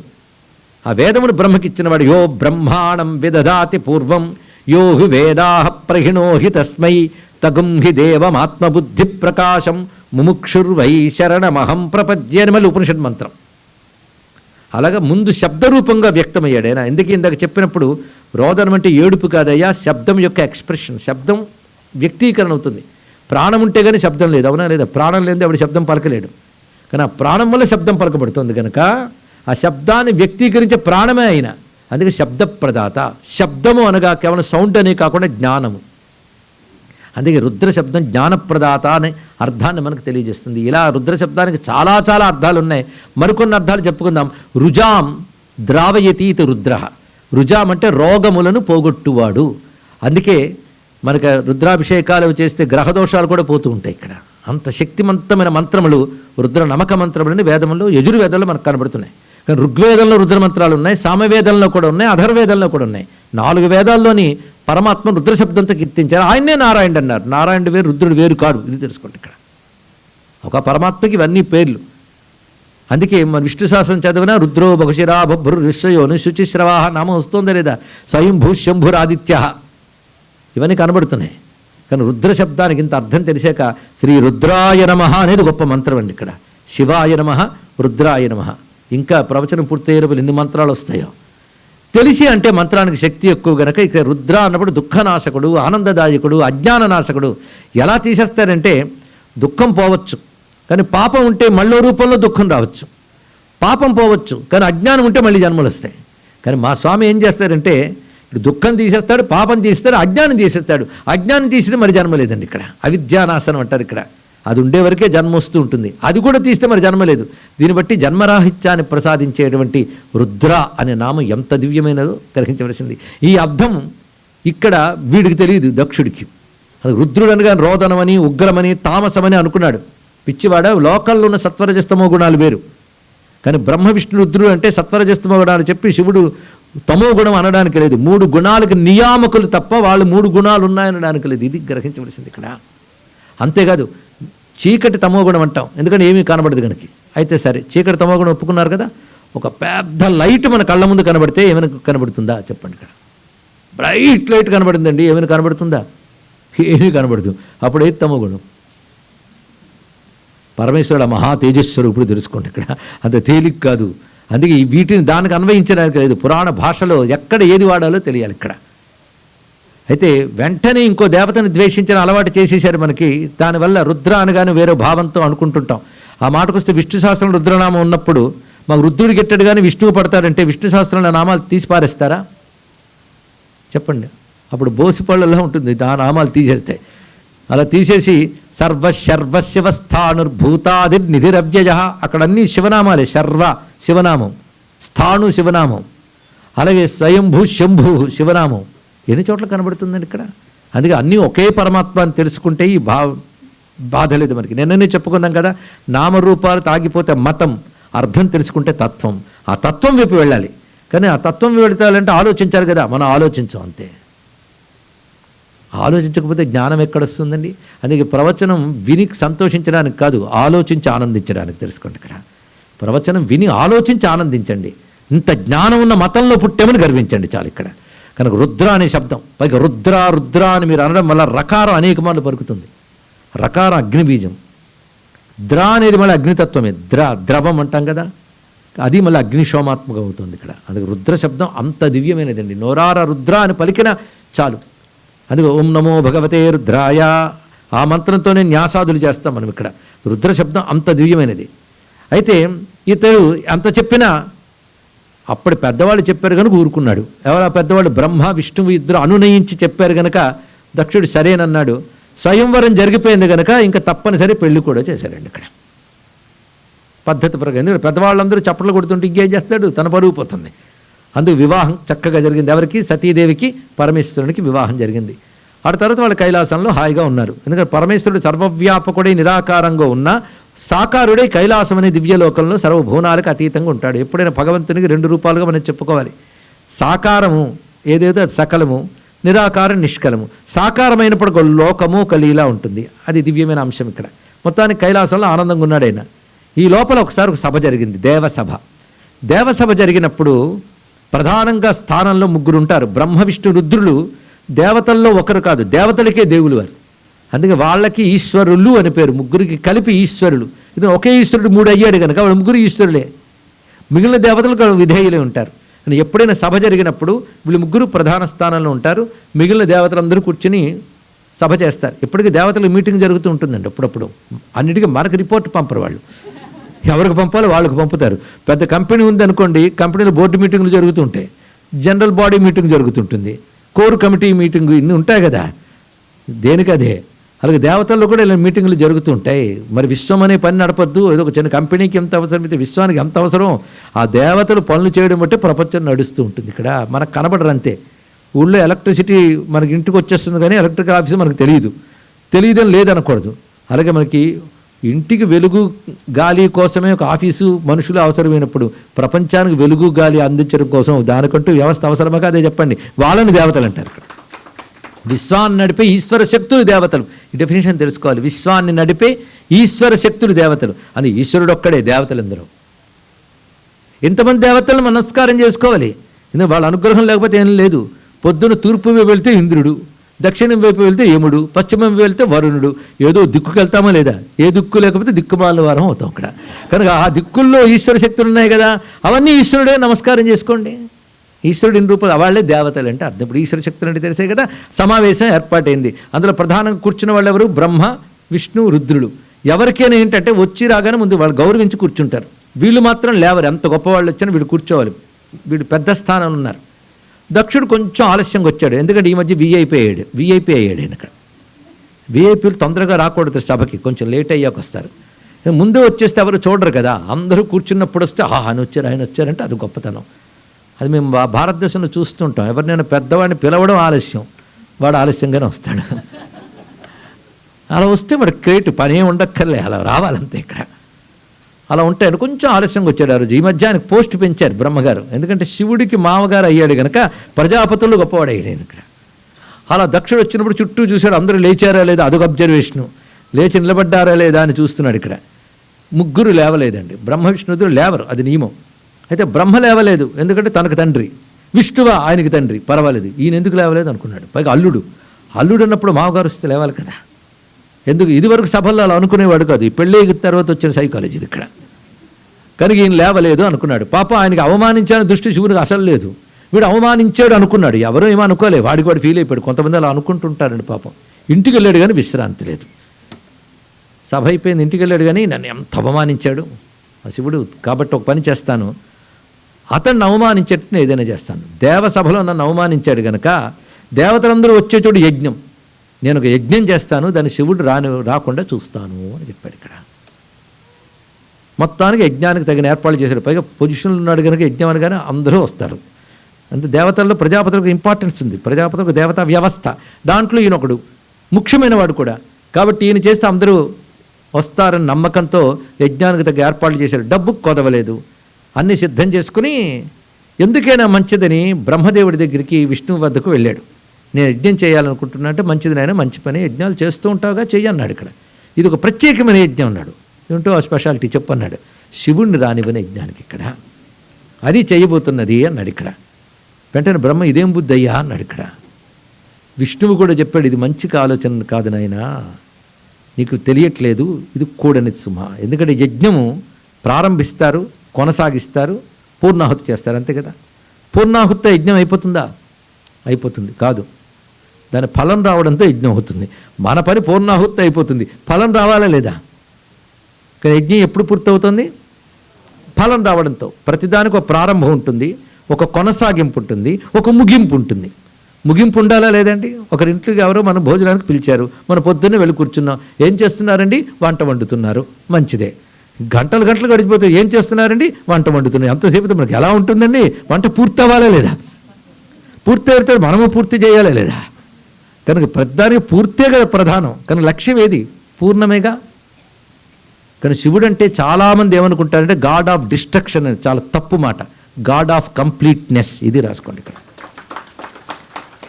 పూర్ణము చేయుట, ఒకటి ప్రారంభించడం సృష్టి, కొనసాగించిన స్థితి, ఫలప్రాప్తి పూర్ణము.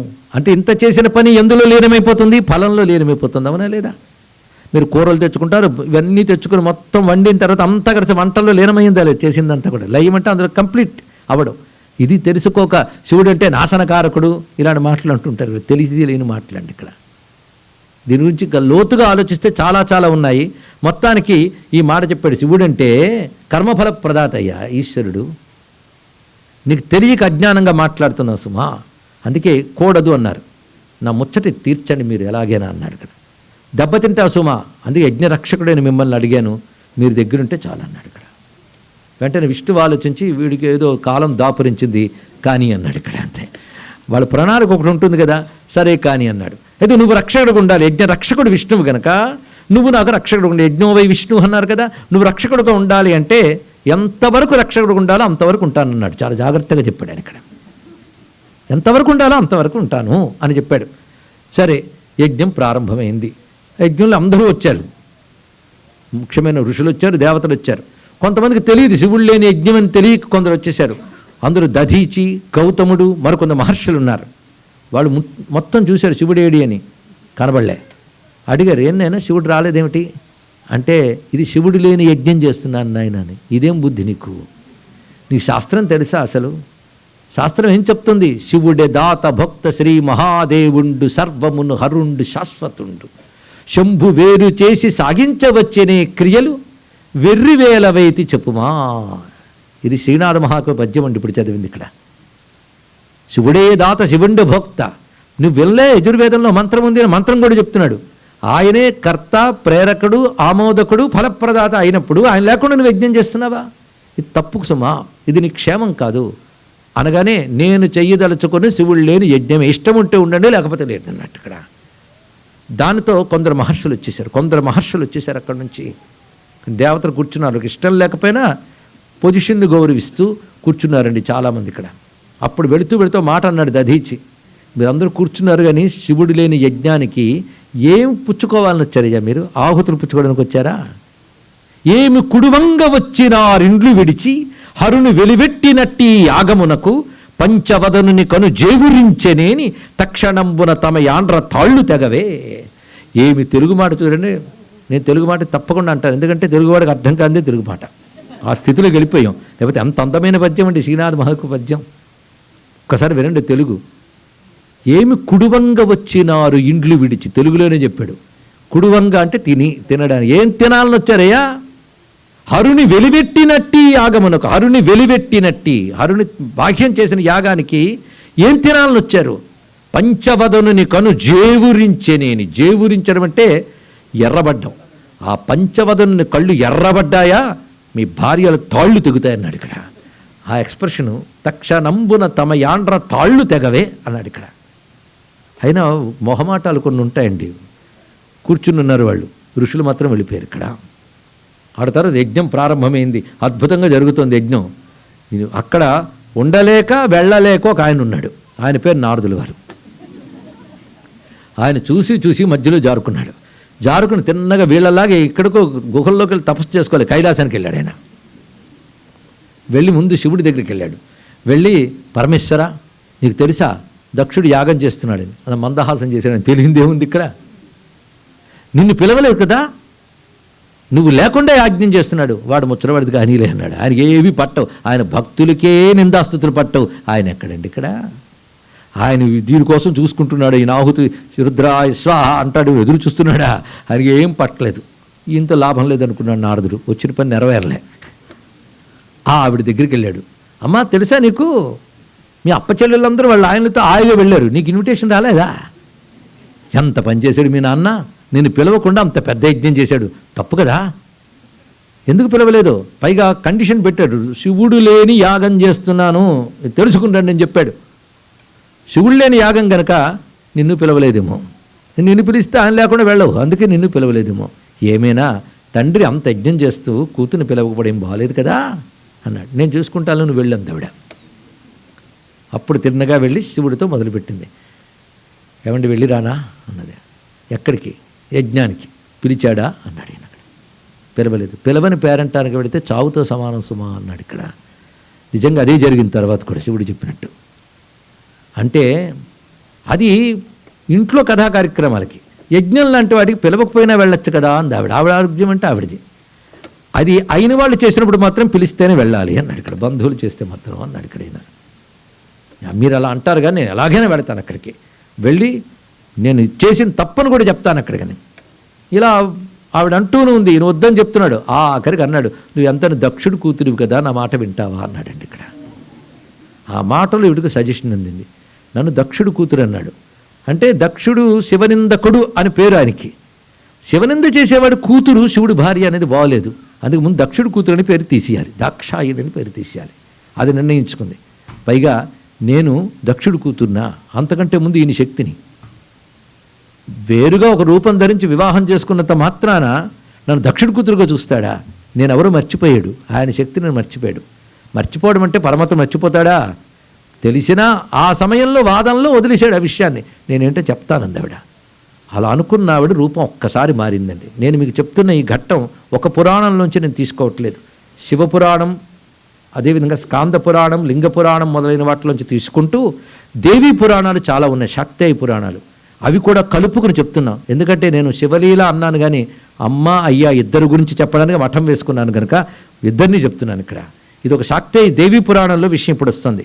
అమ్మవారు ఒక్కసారి నేనేమిటో చెప్తాను అనుకుని ఒక పెద్ద రూపాన్ని మార్చేసుకుంది. ఇంతవరకు చక్కగా సౌమ్యంగా బంగారు రంకాంత మెరిసిపోతున్న ఆవిడ నల్లగా మారిపోయి కొండంత శరీరాన్ని పెంచి నాలిక బయట పెట్టి కాళీ రూపాన్ని ధరించిందండి. ఒక్కసారి హఠాత్తుగా రూపం ధరించగానే శివుడు ఆశ్చర్యచకితుడైపోయి కళ్ళు మూసేసుకున్నాడు రూపం చూడలేక. శివునికే దుర్నిరీక్షమైపోయింది ఆ తేజస్సు. వెంటనే రూపం చూడలేకపోతున్నాడు అట్టహాసం చేసిందిట. దాని తన చెవులు మూసుకొని భరించలేక చోటు నుంచి వెళ్ళిపోతున్నాడు. వెళుతుంటే అలా ఎటు వెళ్ళిపోతున్నామని ఎదురుగా వచ్చి నిలబడింది. ఇక్కడ ఆ రూపం చూడలేక పక్కకి తిరిగాడు ఆగ్నేయ కోణానికి. అక్కడ మరొక రూపంతో కనబడింది, మరొక రూపంతో కనబడింది ఆవిడ. దక్షిణ వైపు తిరిగితే ఇంకొక రూపంతో కనబడింది, రూపం మారుస్తోంది ఆవిడ. తర్వాత నైరుతి వైపు తిరగగానే అక్కడ మరొక రూపం ధరించింది. పశ్చిమం వైపు తిరగానే ఇంకొక రూపంతో కనబడింది. అలాగే వాయవ్యం, ఉత్తరం, ఈశాన్యం 8 రూపాలతో 8 దిక్కులుంటే ఇంకా చూసి పైకి వెళ్ళిపోదాం అనుకున్నాడు. పైన మరో రూపంతో ఉంది. కిందకి వెళదామంటే కింద ఉన్నది. మొత్తం 10 వైపులా 10 రూపాలు కనబడ్డాయి శివునికి. చూస్తున్నాడు, కొంతసేపు కళ్ళు మూసుకున్నాడు. ఒక్కసారి మనం ఊహించుకుంటే 10 దిక్కుల్లో అమ్మవారి రూపాలు, మధ్యలో శివుడు. ఇది ఒక సర్కిల్ మనం గీసినప్పుడు ఆల్రౌండ్ సర్కిల్, దాని మధ్యలో ఉన్నదేంటి సెంటర్ పాయింట్, అది అసలు ఆధారం. ఎంత సర్కిల్ దాన్ని బేస్ చేసుకుంది, ఇది ఆలోచించవలసింది. కానీ 10 దిక్కుల శక్తికి బేస్ ఎవడంటే శివుడు, అది తెలుసుకోవాలి. ఇందులో ఉన్న రూపం అంటే ఇక్కడ ఈ తత్వం అంత అలా అర్థం చేసుకోవాలి. ఈ 10 రూపాలు ఒక్కసారి ఆయన చూడలేక కళ్ళు మూసుకొని నెమ్మదిగా కళ్ళు తెరిస్తే ఆయన తిరిగిన ఏ దిక్కు వైపు కళ్ళు తెరిచాడో ఆ దిక్కు పరమ సౌందర్య రూపంతో గోచరించిందని. ఆ సౌందర్య రూపం అరుణాం కరుణాతరంగితాక్షీం ధృతపాశాంకుశ పుష్పబాణ చాపాం అనిమాధివిరావృతాం మయూఖై అహమిచ్చేవ విభావయే భవాని. అంటే లలిత అంటేనే త్రిపుర సుందరి, ఆ రూపంతో కనబడింది ఇక్కడ. వెంటనే ఎవరు నువ్వు అన్నాడు. అబ్బా ఏమిటి శివ, ఏదో వాదించుకున్నాం కానీ మనల్ని మనం మర్చిపోతే ఎలాగా, నువ్వు శివుడివి నేను శక్తిని. చూసావా, ఇద్దరం కలిసి ఉన్న వాళ్ళని 2 అవగానే అప్పుడే భేదంలా అనిపించింది. మనకు భేదం లేదు నిజానికి. ఇక్కడ ఉన్న వాళ్ళందరూ నా రూపాలే. ఒక్కొక్కరిని పరిచయం చేస్తాను నీకని అమ్మవారు ఒక్కొక్కరి పేరు చెప్తున్నారు. ఆ పేర్లు విని ధన్యలమైపోదాం. మొదట నీకు కనబడింది కాళి, రెండవది తార, మూడవది ఇదిగో నేను త్రిపుర సుందరి, 3వ విద్యని, 4వది చిన్నమస్త. అలా వరుసగా చెప్తోంది. చిన్నమస్త, బగళాముఖి, ధూమావతి, మాతంగి, భైరవి, కమలాత్మిక, భువనేశ్వరి. ఇవి 10. ఈ 10 దశమహావిద్యలు అని చెప్పబడుతుంటాయి ఇక్కడ. ఇవి సిద్ధ విద్యలు అని పేరు. ఈ 10ంటిని ఉపాసించే పద్ధతులు ఉన్నాయి. ఇందులో ఒక్కొక్క మహావిద్య. ఒక్క త్రిపురా విద్య తీస్తేనే శ్రీ విద్య అని ఎంత అదైంది, పెద్దదైంది. అలాగే కాళీ విద్య ఒకటి ఉన్నది, తారా విద్య ఒకటి ఉన్నది. ఈ విద్యల్లో ఆ దేవత యొక్క మంత్రము, దాని తంత్రము, పూజా విధానము, ఆరాధించే నియమాలకు శాస్త్రం అంటారు. ఆ శాస్త్రాలను నువ్వే తయారు చేయాలి అని చెప్పింది ఇక్కడ. శివుడికి అది పని. కానీ దశమహా విద్యల యొక్క ఉపాసనా పద్ధతులు నువ్వే చేయాలి. నన్ను ఎవరు ఉపాసించినా గురువు నువ్వే, నీ ద్వారానే నా విద్య వెళ్ళాలి. అదే శివుడే గురువు. అమ్మను ఉపాసించడానికి శివుడే గురువు. కనుక ఈ 10 మహావిద్యలకు గాను ఆ విద్యాశాస్త్రములు నువ్వు తయారు చేయాలి అంటే చూసారా, వాళ్ళిద్దరూ మాట పెరిగొచ్చే గొడవ విద్యల ఆవిష్కారానికి పనికొచ్చింది. అందుకే భగవంతుడి పనులు లీలలు అంటారు. వాళ్ళకి నిజానికి కోపాలుండవు, తాపాలుండవు, రాగాలుండవు, ద్వేషాలుండవు, ఉన్నట్టు చేస్తారు. ఉన్నట్టు చేయడం ఎందుకంటే మనకో ప్రయోజనం కోసం. ఎందుకంటే మనం అలాంటివి చేసుకుంటే మనకే అవతల వాళ్ళకి కూడా ప్రమాదం. కానీ ఈశ్వరుడు చేసినటువంటివి లీలలు అంటారు. ఎందుకంటే నిజానికి వాళ్ళకి ఆ వికారాలు లేవు, ఉన్నట్టు ప్రవర్తిస్తారు. దానివల్ల లోకానికి ప్రయోజనం కలుగుతుంది. ఇక్కడ మొత్తం దశమహావిద్యా శాస్త్రములు నువ్వే ఏర్పాటు చేస్తావు. ఇవాళ మనకి భాగ్యం, అమ్మవారు దశమహావిద్యా రూపాలుగా సాక్షాత్కరించారు. ఇందులో ఒక్కొక్క రూపం నేను వర్ణిస్తే మళ్ళీ పెద్ద ఉపన్యాసం అయిపోతుంది. కానీ ఒక్కొక్కటి ఒక్కొక్క తత్వం. ఆ తత్వము ఒకటి కాలతత్వం, ఒకటి ప్రణవతత్వం, ఇంకోటి యోగతత్వం. సిద్ధి పొందిన యోగతత్వమే చిన్నమస్త. ఈ రూపాల కాళి అనగానే నోరు బయట పెట్టుంటుందండి ఎర్రగా, అబ్బో భయం వేస్తుందండి. అంటే కాలమే అది నాయన అని చెప్పాడు ఇక్కడ. కాలమే కాళి. కాలం యొక్క ఎనర్జీని మీరు భావించారు. ఈ మధ్య డార్క్ ఎనర్జీ ఇట్లాంటి సబ్జెక్టులు వస్తున్నాయి మాటల్లోకి. ఆ మధ్య బ్లాక్ హోల్ అని కూడా మాట అన్నారు. ఇవన్నీ అసలైన కాలం అంటే నలుపు, కాళి అంటే డార్క్ ఎనర్జీకి ఏంటండి. అమ్మవారు కాళీయ గౌరీయ. గౌరీ అంటే బ్రైట్నెస్, కాళి అంటే నల్లదనం. చీకట వెలుగు అమ్మవారు. ఆలోచిస్తే అనంతమైన అంతరిక్షంలో వెలుగుందా చీకటి ఉందా? రెండూ ఉన్నాయి. జ్యోతిర్గణాలన్నీ వెలిగిపోతుంటాయి, మరి చీకటి అది ఉంది. అంటే కాళీ గౌరీ రూపాలతో విశ్వమంతా ఆ తల్లే ఉన్నది. ఇది తెలుసుకోవాలండి ఇక్కడ. ఎందుకంటే మనం ఒక వ్యక్తిని, ఒక మనిషిని పూజించట్లేదు, ఒక శక్తికి, ఒక ఆకృతిని మనం దర్శించి పూజిస్తున్నాం ఇక్కడ. అది ఈ 10ంటికి అద్భుతమైన తత్వాలు ఉన్నాయి. త్రిపుర భైరవి ఆవిడే, త్రిపుర సుందరి ఆ తల్లి ఇక్కడ. అటువంటి దివ్యమైన తత్వం. మళ్ళీ దశమహావిద్య ఉపన్యాసం అది కాదు కనుక ఇక్కడ తాపుతా. మొత్తానికి 10 మహావిద్యల్ని నువ్వే చేస్తావని చెప్పిన తర్వాత శివుడు ఇప్పుడు అర్థమైంది. అందుకే మధ్యలో ఆయన చుట్టూ శక్తులు అంటే అర్థం శివుని శక్తే 10 రూపములుగా వ్యక్తమైంది. వీటన్నిటికీ అధిష్టానం శివుడే. శివాశక్తి రెండు ఒకటే, రెండు వేరు కాదు. శివశక్తి రూపిణి అని ఉపాసించవలసింది ఈ తత్వం అంతా. ఇది కథ గుర్తుపెట్టుకుంటే తర్వాత మనకు పనికొస్తుంది. ముందు కాళీ రూపం చూపించి ఇంత బెంబేలెత్తించి ఇప్పుడు చక్కగా మాట్లాడింది. అప్పుడు 10 చూశాడండి జాగ్రత్తగా, అప్పుడేం భయం లేదు. మొత్తం పరిశీలించి సరే అన్నాడు. ఇక్కడ మొత్తం మళ్ళీ ఒక్కటి కలిపేసుకుని మళ్ళీ సతీదేవిగా వచ్చి ఇప్పుడు ఏమంటా వెళ్ళమంటావా అని, ఇంత జరిగేకి ఇంకేమంటా సరే అన్నాడు. ఇక్కడ ఆ వెళ్ళమన్నప్పుడు సింహాలు పూంచిన రథం మీద అమ్మవారు బయలుదేరేట.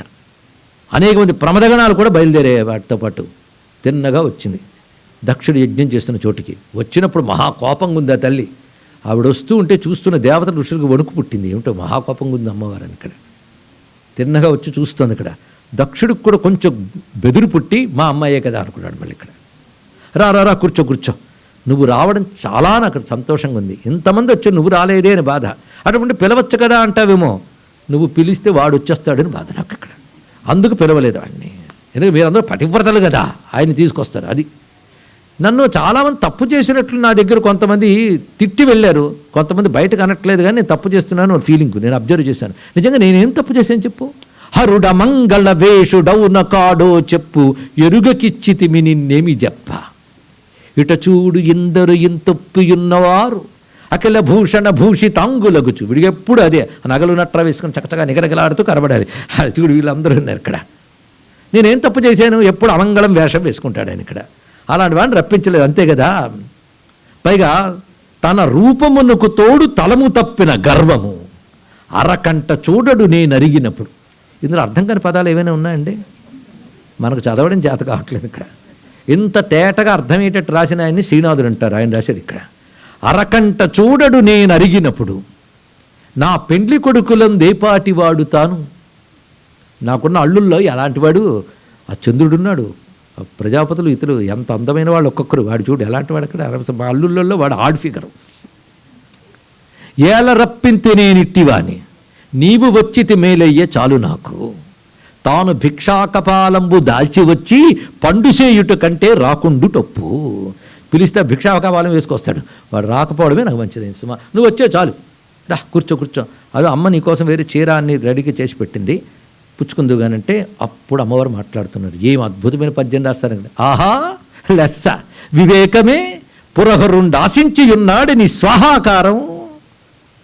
ముందు త్రిశూలంలో 3 పద. ఆహా లెస్స వివేకమే పురహరుండు ఆశించియున్నాడు నీ స్వాహాకారము. నువ్వు స్వాహా అని వేస్తే పుచ్చుకోవడం కానీ తపన పడిపోతుండే అనుకున్నావా? మరి నేనెందుకు వచ్చాను?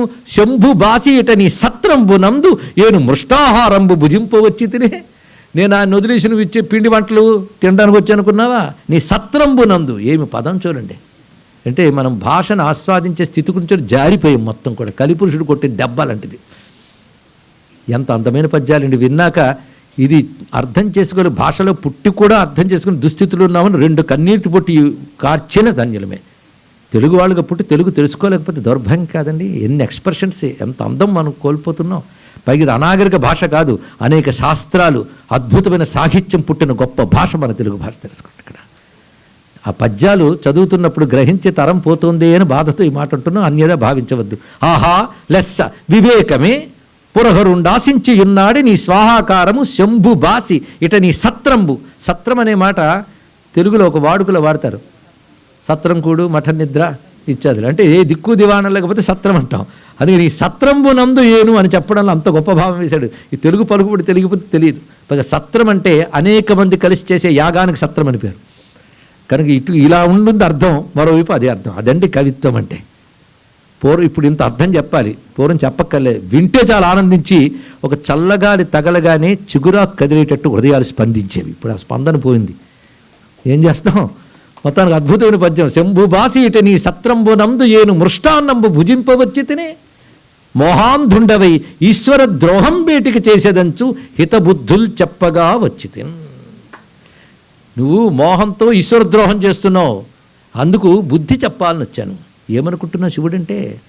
మరి అతడు సదా నిధిధ్యాసితవ్యుండు మంతవ్యుడాతండు శ్రోతవ్యుడాతండు జన్మస్థితి ధ్వంసనంబుల్ తిరోభావ మోక్షంబుల కృత్యముల్గాగ లోకంబులను పట్టి పాలార్చురుద్రుండు సత్యంబు నిత్యంబు బుద్ధంబు శుద్ధంబు అనంతంబు శాంతంబు సత్తద్వితీయం అఖండంబు నిత్యంబు ఆనందం అవేద్యంబు వేద వేద్యంబు. అటువంటి దివ్యతత్వం ఉందే, దాన్ని వేదాంత విద్యా మహావాక్య మీమాంసహంసులు విచారింతురు అధ్యాత్మయోగంబునన్. శివుడంటే ఏమనుకుంటున్నావు? మరి అతడు సదా నిధిధ్యాసితవ్యుండు మంతవ్యుడాతండు శ్రోతవ్యుడాతండు ద్రష్టవ్యుడు. ఆత్మావా అరే ద్రష్టవ్య శ్రోతవ్య మంతవ్య నిధిధ్యాసితవ్య అని ఉపనిషద్వాక్యం అందులో ఉంది. ఇక్కడ అంటే దేని గురించి వినాలి అంటే పరమాత్మ గురించే వినాలి. దేని గురించి మననం చేయాలంటే అదే మననం చేయాలి. దేని ఎందు దృష్టి పెట్టాలి? పరమాత్మ ఎందే దృష్టి పెట్టాలి అని శాస్త్రములు చెప్తున్నాయే. అటువంటి భగవంతుడతడు. పైగా సత్యంబు నిత్యంబు శుద్ధంబు బుద్ధంబు అనంతంబు శాంతంబు అని సత్యస్వరూపుడు అని శాశ్వతమైన వాడు. బుద్ధస్వరూపుడే జ్ఞానస్వరూపుడు, శుద్ధస్వరూపుడు, మాయా వికారాలు లేనటువంటి వాడు, అనంతుడు ఆయన. అటువంటి ఆ తత్వమే సత్ అద్వితీయంబు, రెండవది లేదు అని శాస్త్రమే చెప్తోందయ్యా. ఎన్ని విధాలుగా చెప్తోందంటే, ఆతండు లోకంబులన్ పట్టి పాలార్చురుద్రుండు జన్మస్థితి ధ్వంసనంబుల్ తిరోభావ మోక్షంబులన్ కృత్యముల్గాగా. నిన్ననే చెప్పుకున్న పంచకృత్యాలు జన్మస్థితి ధ్వంసనంబుల్ తిరోభావ మోక్షంబులన్ కృత్యముల్గాగా లోకంబులన్ పట్టి పాలార్చు రుద్రుండు విశ్వాదుకొండంచు ఆమ్నాయ సంఘాతం ఆమ్రేడిత ప్రక్రియ తోరమయ్యాతనిని చెప్పు. ఆమ్నాయ సంఘాతం ఆమ్రేడిత ప్రక్రియన్. ఎంత అందమైన పదములో వేదములు మాటిమాటికి చెప్తున్నాయి అన్నాడు. ఏమని? విశ్వాధికుడతడని. ఎక్కడ చెప్పింది? వేదం చెప్పిందని అంటే అయిపోయిందా? ఎక్కడ చెప్పిందో చూపించాలి కదా. అంటే విశ్వాధికో రుద్రో మహర్షి అని ఉపనిషద్వాక్యం, యజుర్వేదీయమైనటువంటి శ్వేతాశ్వత ఉపనిషత్తులు. అది విశ్వాధికుడు రుద్రుడు అని శాస్త్రం చెప్తుంది. ఏకో రుద్ర అని చెప్తుంది ఇక్కడ. ఏకో రుద్ర యయిమాన్ లోకాన్ ఈశత ఈశనీభి ఉపనిషద్వచనం ఇది.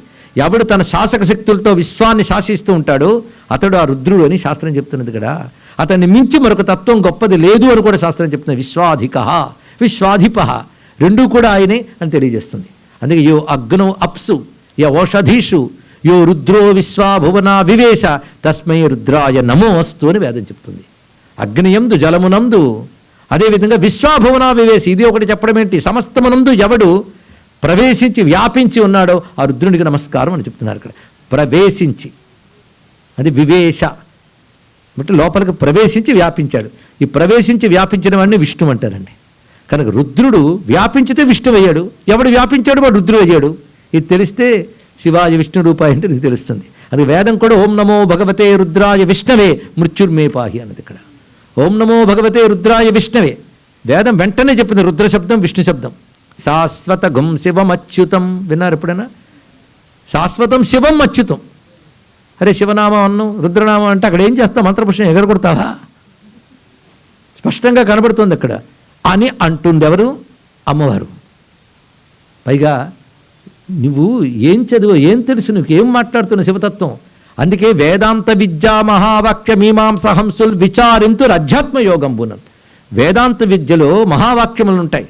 ఆ మహావాక్యముల యొక్క అర్థాన్ని మననం చేస్తూ వేదాంతవేత్తల శివుడిని హృదయంలో ధ్యానిస్తారు. యోగులు ప్రాణాయామాది ప్రక్రియ ద్వారా వాయు నిరోధం చేసి అంతర్ముఖ దృష్టితో తమ లోపల ధ్యానిస్తారు. అంటూ అద్భుతంగా యోగతత్వం వేదాంతతత్వం అన్ని అమ్మవారు బోధిస్తారండి.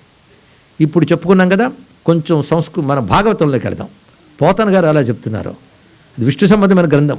నెలకొని ధర్మపాలన వినిర్మలు భర్గు తిరస్కరించు ఆ కలుషుని జివ్వ కోయదకు కాకట చేయగ నోపడేనిత పొలియుట యొప్పు రెడ్డికి ప్రభుత్వము చాలమి కర్ణరంధ్రముల్ బలువును మోసికొంచు జన పాడియటందరు ధర్మవర్తనుల్.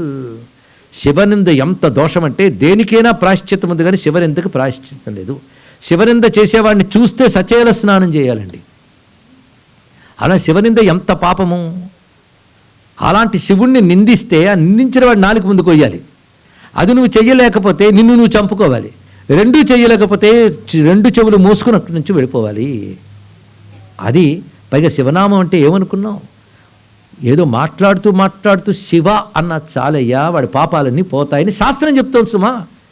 మళ్ళీ భాగవతంలోది చెప్తున్నా, సుఖయోగేంద్రుడు చెప్తున్న భాగవతంలోది, యద్వ్యక్షరం నామ గిరేరితన్ రుణాం సకృత్ ప్రసంగాదగమాసు హంతి తత్ పవిత్ర కీర్తిం తమలంఘ్య శాసనం భవానహోద్వేష్టి శివం శివేతరః. అమ్మవారు చెప్తున్న మాట ఇది. యద్వ్యక్షరం, రెండు చిన్న అక్షరాలు, శివ అంతే. అది సకృత్ ప్రసంగాత్, ఏదో మాట్లాడుతూ మాట్లాడుతూ ఒకసారి ఆవలించడం శివ అనుకున్నా చాలు, ఒక్కసారి శివ అంటే చాలు, వాడు అప్పటి వరకు చేసిన పాపాలు దగ్ధమైపోతాయి. అంత పవిత్రమైనదయ్యా శివనామం. పాపనాశనం చేసి పవిత్రతనిచ్చేటువంటి గొప్ప నామం. అందుకే ఒక మాట అంటాడు శివపురాణంలో, శివ నీ నామం తొలగించే పాపాలు నేను చెయ్యలేనన్నాడు. మీకేమైనా అర్థమైంది? నేను తెలుగులోనే చెప్పాను, అర్థం కాలే కొంచెం బుర్ర పెట్టండి. నీ నామం తొలగించగలిగే పాపాలు నేను చెయ్యలేనన్నాడు ఇక్కడ. అంటే శివనామం ఎంత గొప్పదంటే, నువ్వు బోల్డ్ పాపాలు చేసి కూర్చున్నా క్షణంలో దగ్ధం చేయగలదు, నీకే ఆ పాపాలు చేసే కెపాసిటీ లేదన్నాడు ఇక్కడ. అంటే మీరు పని కట్టుకుని ప్రతి క్షణం కూర్చుని పాపాలు చేస్తూ చేస్తూ చేస్తూ చేస్తూ ఉన్నా, ఇంత చేసాను తగలబెట్టగలవు చూడు అంటే చిన్న నవ్వు నవ్వి క్షణంలో తగలబెడుతుందట. ఎలాగంటే దూది కొండ చూసారు ఎప్పుడైనా, కాటన్ మౌంటైన్, ఆ దూది కొండ మీద ఒక్క నిప్పు రవ్వ పడితే దూది కొండ మొత్తం తగలడుతుందా లేదా? కానీ పాపాలు కొండల్లాగున్న శివనామం ఒక్కడ పడితే దగ్ధం చేస్తుందయ్యా అన్నాడు ఇక్కడ. అదే నిప్పై పాతక తూల శైల మరడుచు నీ నామమున్ అంటాడు దుర్జటి మహాకవి. ఎటువంటి శివనామం ఇక్కడ! అంతే కదా, ప్రతికూలతలను కూడా అనుకూలం చేయగలిగే శక్తి శివనామానుకున్నది. గ్రహదోషంబులు దుర్నిమిత్తములు నీ కళ్యాణ నామంబు ప్రత్యఘమున్ పేర్కొను ఉత్తమోత్తముల బాధింపగా నోపుని దహనున్ కప్పగజాలునే శలభ సంతానంబు నీ సేవ చేసి హతక్లేశులు కారుగాక జనముల్ శ్రీకాళహస్తీశ్వర అంటారు దుర్జటి మహాకవి ఇక్కడ. గ్రహదోషాలు, అదేవిధంగా ఏవేవో బాధలు అపశకునాలు, ఇవన్నీ కూడా నీ కళ్యాణ నామం పలికేవారిని బాధించలేవు, ఇది తెలుసుకో. అందుకే మహాన్యాసం అంతా చేసిన తర్వాత చెప్పుకునేటువంటిది కూడా సర్వే శంగేషు, అన్ని అంగముల్లో పరమాత్మ శక్తి చూసిన తర్వాత సర్వభూతేషు అపరాజితో భవతి తతో భూత ప్రేత పిశాచ బద్ధ బ్రహ్మరాక్ష, ఇవాళందరూ కూడా సర్వే జ్వలంతం పశ్యంతు మహామ్రక్షంతు మంత్రం చెప్తారు. శివనామ ఇచ్చే శక్తికి ఏది నేను బాధించలేదు. గ్రహదోషాలు కానివ్వండి, దుర్నిమిత్తాలు కానివ్వండి, ప్రారంధాలు కానివ్వండి, శివనామం పలికేవాడి మీద అవి వచ్చి పడ్డా అవేం చేయలేవు. ఇది ఎలాంటిదంటే అగ్ని మీద పడదామని మిడతలు దండొస్తే మిడతలు ఎలా తగలడతాయో శివనామం పలికే వాడిని బాధించేవి అవి నశిస్తాయి అని చెప్పాడు ఇక్కడ. అందుకే శివనామం పలికితే ప్రతికూలతలు కూడా అనుకూలతలు చేస్తాడైన. పవి పుష్పంబగు అగ్ని మంచగు అకూపారంబు భూమి స్థలము శత్రుండ అతిమిత్రుడవు విషము దివ్యాహారము అవనీమండలి లోపలన్ శివశివేత్య భాషణోల్లాసికిన్ శివనీ నామము సర్వవశ్యకరమవు శ్రీకాళహస్తీశ్వర అన్నాడండి ఇక్కడ. శివనామం పలికేవాడి మీద వజ్రాయుధం వేస్తే పూలదండగా మారిపోతుంది, అగ్నిలో పడేస్తే అగ్ని మంచుగా మారుతుంది, విషమిస్తే అమృతంగా మారుతుంది, సముద్రంలో పడిస్తే భూమిగా మారిపోతుంది. అది నీ నామం యొక్క మహిమ. అంటే అశుభాలను శుభం చేసే శక్తి శివనామానికి ఉంది. శివ అంటేనే శుభం కదా, అటువంటిదయ్యా శివనామము. అలాంటి పవిత్రమైన శివనామం పలకడానికి నువ్వు వెనకాడుతున్నావు, ఆ శివుడి మీద ద్వేషం పెంచుకున్నావు. భవానహోద్వేష్టి శివం శివేతరః. శివుడి మీద ఎవడు ద్వేషం పెంచుకుంటాడంటే, శివుడంటే మంగళం కదా, శివుడి మీద ద్వేషం పెంచుకున్నాడంటే ఎవడి నుదుట అమంగళములు రాసి పెట్టి ఉంటాయో వాడు మంగళస్వరూపుడిని శివుడి మీద ద్వేషం పెట్టుకుంటాడు. కానీ నుదుట అది రాసి ఉంది, నీకు ఇది కర్మ, ఏం చేస్తావు? ఇది శివతత్వం. ఎంత చెప్పినా వాడు బుద్ధి రాదు. కొంతమంది ఎంత చెప్పినా రాదండి. ఈ కాలంలో కూడా ఆ శివద్వేషంతో రగులుకు పోతూ ఉంటారు. వాడు విష్ణువు కూడా క్షమించాడు, గుర్తుపెట్టుకోండి. ఇక్కడ వాళ్ళు భాగవతంలో మాటే నేను చెప్తున్నాను, అక్కడే చెప్పాడు ఇక్కడ. పైగా అనయము శివమను అక్షరద్వయమర్థి పలుకున పలుక భావమున తలప. పోతన గారు దాన్నే చెప్తున్నారు. ఆ మాత్రం చేస్తే చాలా ధన్యతనిస్తుంది శివుడు. ఆయన మీద ద్వేషం పెంచుకున్నావా ఓరు దుర్మార్గుడా అని చెప్పి అందరిని చూసి ఒక్కొక్కరిని పలకరిస్తుంది. మధుమథన మహాప్రబుద్ధుండవు ఈ విట్టి దుశ్చేష్టితం బెట్లు వీక్షింపుచున్నాడవు. విష్ణువు దగ్గరికి వెళ్ళి అంటుంది, నువ్వు కోడని పని చూస్తూ ఎలా ఉన్నావయ్యా అన్నది. అంతే అంది. ఆయన నవ్వు నవ్వాడు. చూద్దాం, ఇంకా భవిష్యత్తు ఉంది కదా.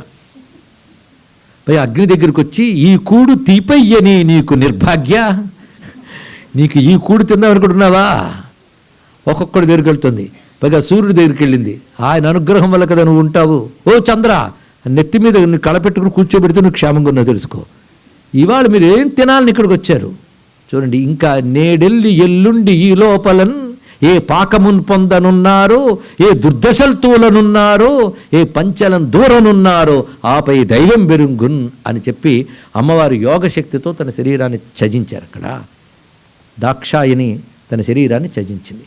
అంతవరకు ఏమీ పట్టలే శివుడికి. వాడు ముచ్చట కానీ అన్న శివుడికి ఇప్పుడు ఈ వార్త తెలిసిందండి. ఒక్కసారి అమ్మవారు దేహత్యాగం చేసిన వెంటనే సభ స్తంభించిపోయింది. దేవసభ, బ్రహ్మసభ. బ్రహ్మసభ అంటే ఋషులున్న చోటు బ్రహ్మసభ, దేవతలున్న చోటు దేవసభ. అంత స్తంభించిపోయింది. కొంతసేపు తేరుకుని యజ్ఞం కొనసాగించండి చేసేస్తున్నారు. కానీ మళ్ళీ వెళ్ళింది వార్త ఆయన దగ్గరికి, శివుని వద్దకు, నారదుని వద్దకు. నారదుని ద్వారా వెళ్ళగానే అప్పుడు వచ్చింది శివుడికి కోపం. అందుకే నేను వెళితే కానీ కోపం రాదని వచ్చింది ఆవిడ. ఇలాంటి పని ఒక ఆవిడ చేసింది. నేను వెళితే కానీ ఆయన కోపం రాదు, బాణం తీయడని. ఆవిడ సీతమ్మ. కొంచెం ఆలోచిస్తే, ఎందుకంటే ఆ శక్తి పక్కకు వచ్చేస్తే ఇంకా శివుడు తట్టుకోలేడు. ఇక్కడ వెంటనే పరమేశ్వరుడు మహాకోపం వచ్చి ఉగ్రతాండవంతో తన జటాజూటాన్ని తీసి నేలకు కొట్టాడు. అందులోంచి ఒక మహానుభావుడు ఉద్భవించాడు. ఇక్కడ ఇది ఒక దివ్య స్వరూపం వస్తున్నది. ఇక్కడ జటాజూటల నుంచి ఒక జడ తీసి కొడితే ఒకడు వచ్చాడంటే ఎన్ని శక్తులు ఆ జటాజూటల్లో ఉన్నాయో చూడండి. ఇక్కడ దీన్ని బట్టి ఆ పరమేశ్వర స్వరూపం అంటే శక్తిమయం. అది ఆ స్వరూపం ఎలా వచ్చిందంటే 1000 చేతులు వాడు ఒక శక్తితో సహా వచ్చాడు, గణాలతో సహా వచ్చాడు. ఆయన పేరే వీరభద్రస్వామి. ఇక్కడ వీరభద్రుని చూడాలంటే మళ్ళీ పోతన గారి సహాయం తీసుకుందాం. అభ్రం లిహాదభ్ర విభ్రమక్రున్నీల దీర్ఘ శరీరమర ప్రజ్వల జ్వలన దీప్త జ్వాలికా జాలస జాజ్వల్యమాన కేశములిమెరయ చండ దిగ్వేదండ శృండాపదుర్దండ సాహస్రదుతి హేతి సంఘమప్ప వీక్షణ ద్యుతిలోక వీక్షణత్రయలోక వీక్షణతతి దుర్నిరీక్షమగుచు కర్కచ కఠిన కరాల దంష్ట్రలు వెలుంగ ఘన కపాలాస్తి వనమాలికలును దనరా అఖిల లోక భయంకరుడగుచు వీరభద్రుడు దయించే మారట రుద్రుడగుచు వీరభద్రుడు దయించే మారట రుద్రుడగుచు. ఆ వచ్చిన స్వరూపం ఎలా ఉన్నదంటే అభ్రంలిహాదభ్ర విభ్రమభ్రభ్రమ కృన్నీల దీర్ఘ శరీరమర. చూసారా, శ్రీనాథుడి కవిత్వం బెటర్ అర్థమైంది. కొంతమంది పోతన గారు తేలిగ్గుంటుంది, శ్రీనాథుడు అర్థం కాదు అంటే వాళ్ళు రెండూ చదవలేదని మనకు అర్థమైంది. ఇక్కడ తెలిసి తెలియని మాటలు. అసలు తెలుగే మర్చిపోయి బతుకుతున్న జాతి సిగ్గుపడాలండి. ఎప్పటికైనా మించుకోకుండా అక్షరాలు నేర్చుకోండి, పద్యాలు చదవండి, ప్రాణం బాగుంటుంది. తెలుసుకోండి. ఇక్కడ ఏమి అద్భుతంగా, ఇక్కడ ఏం అర్థం కాక్కలే. వీరభద్రుడు కనబడ్డాడా లేదా చెప్పండి. ఆ స్వరూపం అలా ఆవిర్భవించింది. ఆకాశాన్ని తాకుతున్నంత శరీరంతో ఉన్నాడు, 1000 చేతుల వాడు, 3 కన్నుల వాడు, అద్భుతమైన జటాజూటంతో ప్రకాశిస్తూ ఉన్నాడు. 1000 చేతుల్లోనూ ఆయుధాలు ఉన్నాయి ఇక్కడ. పైగా భద్రకాళీ సమేత వీరభద్రమూర్తి. ఆయనతో పాటు వచ్చిన శక్తి భద్రకాళి. ఇంకా గణాలు కూడా వచ్చాయి. ఆయన ఆవిర్భవించి శివుని వద్దకు వెళ్ళి వినయంగా నమస్కరించి ఏం చేయమంటారో చెప్పండి అండి. అక్కడ ఇప్పుడు మళ్ళీ శ్రీనాథుడి దగ్గరికి తెస్తున్నా. స్వామి ఏం చేయమంటావో చెప్పు. వదనంబు తెరచి మృంగుదున బ్రహ్మాండంబు పలుమోవకుండంగ పాండురాంగా. బ్రహ్మాండాలు మింగమంటావా? పంటికి తగలకుండా బఠానీలో మింగేస్తా మొత్తం చెప్పు. ఇక్కడ వదనంబు తెరచి మృంగుదున్న బ్రహ్మాండంబు పలుమోవకుండంగ పాండురాంగా. పాండురాంగ అంటే తెల్లని మేను కలవాడా, ఇది అర్థం. ఇక్కడ పిండి పీచంబుగా పృథ్వీధరంబుల అడంతునో కాలదండమున అధిప. ఈ కొండలన్నిటి నా చేతిలో ఉన్న కాలదండతో పిండి చేయమంటావా? దందసు కాధీసు తలలు దండశిలంగ ధాటింతునో కాలధర మహేష. కాలి తొక్కడు కొట్టేనుగు భూమికి దాన్ని మోస్తున్న శేషువు తల చిరిగిపోతాయి, కొట్టమంటావు చెప్పు. వ్రచ్చవేతున కేలి వాలారు నఖముల అఖిల దిక్కులు శశాంకార్ధముకుట. చేతులు చాచి చించితే దిక్కులు చీల్చబడతాయి. చెప్పు ఏం చేయమంటావు నన్ను? ఏమి చేయుదు ఆనతి నిమ్ము నాకు అనుచు క్రమ్మర మొక్కి బాహప్పళించే. బాహప్పళించంటే జబ్బలు తెరుచుకుని ఏం చేయమంటావో చెప్పున్నాడు. ఇక్కడ ఆ చప్పుడికి సముద్రాలు సంక్షోభించాయి. ఇక్కడ తన్మహాధ్వని కలగే జలదులేఢును శంభుసుతుడు బాహప్పళించినప్పుడు ఆ విధంగా సంక్షోభ ఏర్పడింది. వెంటనే పరమేశ్వరుడు చెప్పాడు, ఆ దక్ష యజ్ఞాన్ని విధ్వంసం చేయని చెప్పాడు. బయలుదేరాడు, వెళ్ళాడు వీరభద్రుడు. వీరభద్రుడు విజృంభణ ఉంటుంది. అత్యద్భుతమైన ఘట్టం అండి. ఇక్కడ అనేక మంది దేవతలు, ఋషులు, ఆ ఋషులు పారిపోతున్నారు. దేవతలు పారిపోతుంటే పట్టుకు కొట్టారు గణములన్నీ కూడా. అనేక దేవతలకు అనేక శిక్షలు పడ్డాయి. ఇక్కడ ఆ చుట్టూ చూస్తున్నారు. ఇక్కడ యజ్ఞశాల అంతా విధ్వంసం చేసి పెట్టారు. అక్కడ ఉన్నట్టు కుండలు పగలగొట్టారు, ఆ ద్రవ్యాలన్నీ తీసి పారేశారు, ఆ పైన పెట్టినటువంటి పందిళ్ళు తోరణాలు అన్నీ కూడా చించిపడేశారు, ధ్వజాలు మొదలైనవన్నీ కూడాను. ఆ తర్వాత ఎక్కడున్నాడో దక్షుడిని చూశాడు. ఈయన పారిపోతున్నాడు. వెడుతూ విష్ణువు దగ్గరికి వెళ్ళాడు. నన్ను రక్షిస్తావా, యజ్ఞరక్షకుడు కదా అంటే, అందుకే చెప్పాను ఎంతవరకు చేయాలో అంతవరకు చేస్తానని. ఇక్కడ నన్ను నువ్వు విష్ణు రూపంగా గౌరవించి శివరూపంగా నిందించావు. అది గొప్ప మాట అన్నాడు చూడండి. విష్ణు రూపంగా గౌరవించి శివరూపంగా నిందించావు. ఇది గుర్తుపెట్టుకో. రెండింటిని ఎందు భేదం చూసేవాడు ఎలా అంటే పరమానంద శిష్యులు లాంటి వట్ట. పరమానంద శిష్యుల కథలు తెలుసా మీకు? గురువుగారికి కాళ్ళు పడతాం కానీ ఇద్దరు వచ్చి గొడవ పెట్టారట. ఎందుకే గొడవ పడతారు, 2 కాళ్ళు ఉన్నాయిగా తిరుగుడు పంచుకోండి అన్నట్ట. పంచుతూ ఉంటే కొంతసేపటికి నా ఎడం కాలు చాలా గొప్పది అన్నట్ట, నా కుడికాలు గొప్పది అన్నట్ట. ఏది గొప్పది అని ఇద్దరు వాదించుకుంటూ ఉండి నీ కుడికాలు పని చెప్తానని వాడు ఖడ్గం పట్టుకొచ్చాడు, ఎడంకాలు పని చెప్తాను రోకలు పట్టుకొచ్చాడండి. ఇక్కడ అప్పుడు లేచి ఇది నీ కాలు కదా నా కాలు అని లేచి చెప్పారు. ఇక్కడ ఇలా ఉంటాయి శివకేశవ భేదాలు కూడా తెలుసుకోండి. ఇక్కడ ఎప్పుడు పోతుందో అవివేకం అర్థం కాదు. శాస్త్రాలే చదివేస్తుంటారు, ప్రచారాలు చేసేస్తుంటారు, ప్రపంచం తిరిగేస్తుంటారు, ద్వేషాలు వ్యాపింపు చేస్తుంటారు. వాళ్ళకి లేకపోయినా వినేవాళ్ళకి బుద్ధి ఉండాలండి. ఇక్కడ ఎప్పుడైనా శివద్వేషంతో కొన్ని విష్ణుభక్తి కానీ విష్ణుద్వేషంతో కొన్ని శివభక్తి కానీ మంచిది కాదు తెలుసుకోండి. ఇక్కడ మన దైవాన్ని మీరు ఆరాధిస్తూ అదే స్వరూపంతో ఆయన ఉన్నాడని తెలుసుకోవాలి. అందుకే అన్నాడు, నన్ను నువ్వు విష్ణు రూపంలో గౌరవించినందుకు రక్షించాను, ఈ రూపంలో ద్వేషించినందుకు దాని పని ఇప్పుడు జరుగుతుంది, నేనేం చేస్తాను అన్నాడు. ఇక్కడ ఆయన నేను రక్షించినట్టు చూస్తాలే అన్నాడు అని వీరభద్రుడి మీదకి వెళ్ళాడు. ఆయన విష్ణువు వెళ్ళగానే వీరభద్రుడు చూస్తున్నాడు. ఆ సుదర్శన చక్ర ప్రయోగం చేయగానే అది తీసుకుని మింగేశాడు వీరభద్రుడు. మొత్తం ఇక్కడ మింగి త్రిశూలం పట్టుకు వెళ్తున్నట్ట. అప్పుడు ఒక ఆకాశవాణి వీరభద్రుడికి వినబడింది. ఈ విషయం బ్రహ్మాండ పురాణంలో ఉందండి. ఇక్కడ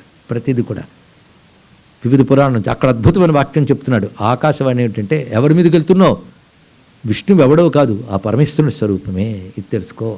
ఎందుకంటే విష్ణువు శివుడు అంటే ఏంటో చెప్తున్నాను వినునే. అత్యద్భుతమైన మాట బ్రహ్మాండ పురాణం చెప్తోంది.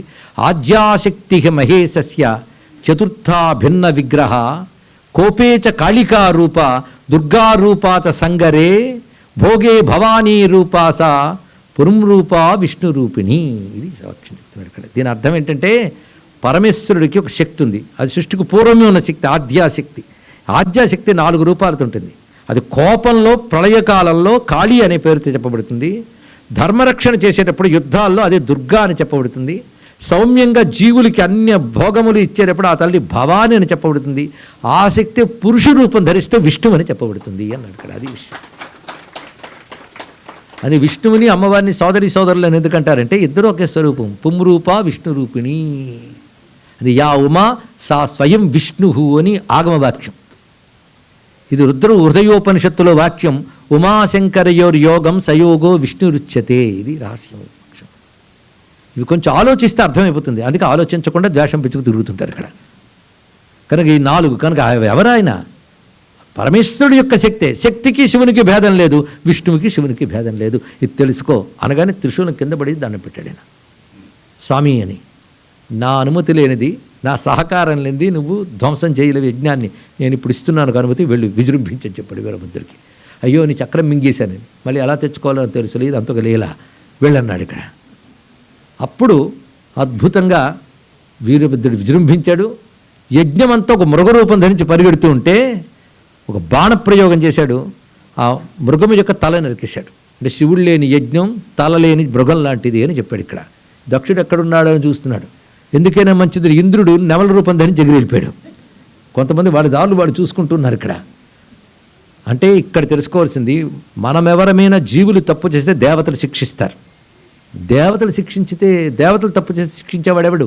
దేవదేవుడు. కనుక ఈశ్వరుడు అంటే దేవతలను కూడా శాసించేవాడు. ఆయన శాసనాన్ని ఏ ఒక్కరూ కూడా అతిక్రమించలేరు. అందుకే పవిత్ర కీర్తిం తం అలంఘ్య శాసనం అని మాట ఉన్నది ఇంతకుముందే సతీదేవి. అంటే ఈశ్వర శాసనాన్ని ఏ ఒక్కరు అతిక్రమించలేదు.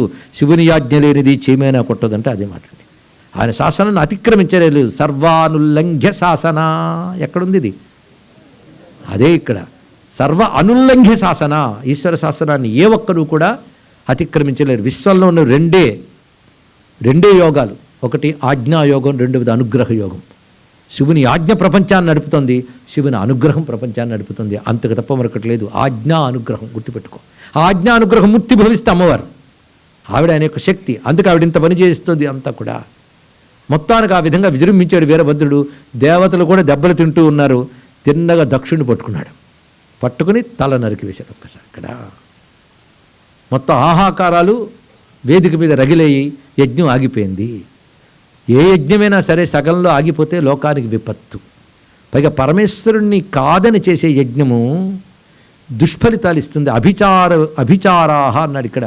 ఈశ్వర అవజ్ఞతో చేసే యజ్ఞం అభిచారం అవుతుంది. అది హింసకే మారిపోతుంది. ఇక్కడ అలా ఏర్పడింది.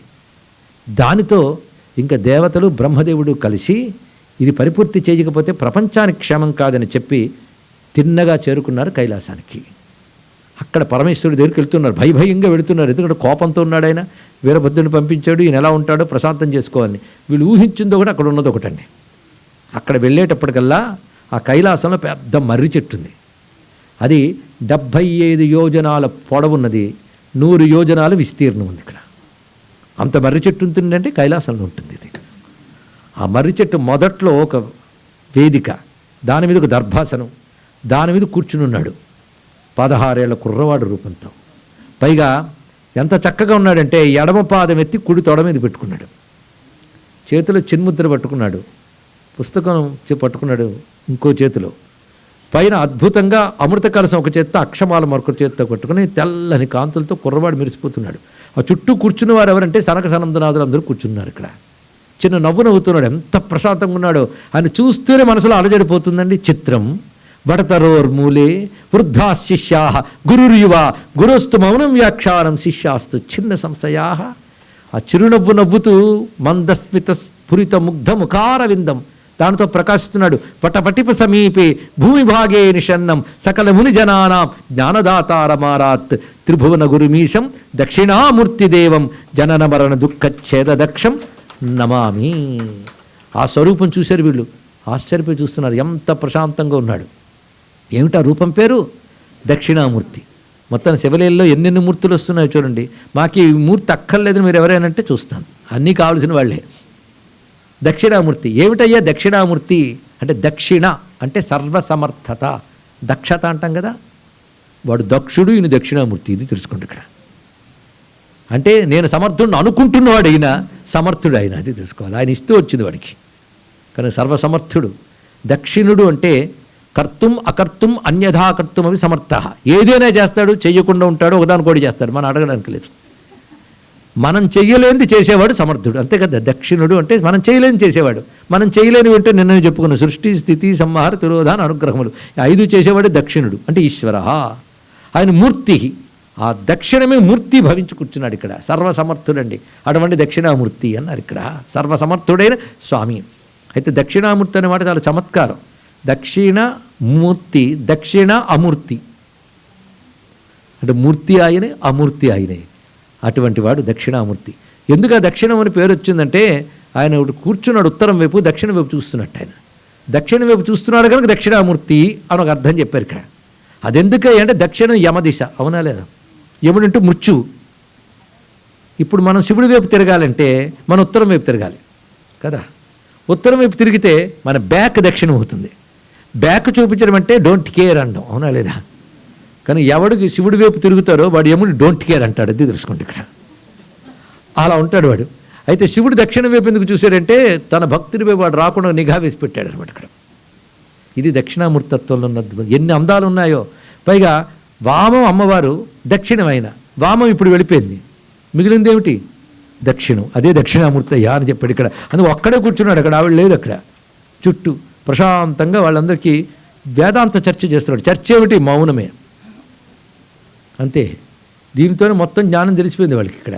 భగవంతుడు ప్రత్యక్షమైతే ఉపన్యాసం ఇస్తాడండి. అయ్యో చీకటిని మనం ఏడుస్తాం, దీపం వెలిగిస్తాం, బట్ ఆయన జ్యోతి వచ్చి చీకటి తొలగి పొమ్మన మంత్రాలు చదువుతుందా? జ్యోతి వెలిగితే చీకటి పోతుంది, దక్షిణామూర్తి సాక్షాత్కరిస్తే అజ్ఞానం పోతుంది.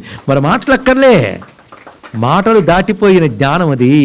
అందుకే మౌన వ్యాఖ్య ప్రకటిత పరబ్రహ్మతత్వం యువానం వర్షిష్టాంతే వసదృషిగణై ఆవృతం బ్రహ్మనిష్టై ఆచార్యేంద్రం కరకలిత చిన్ముద్రం ఆనందమూర్తిం స్వాత్మారామం ముదితవదనం దక్షిణామూర్తిమీడే.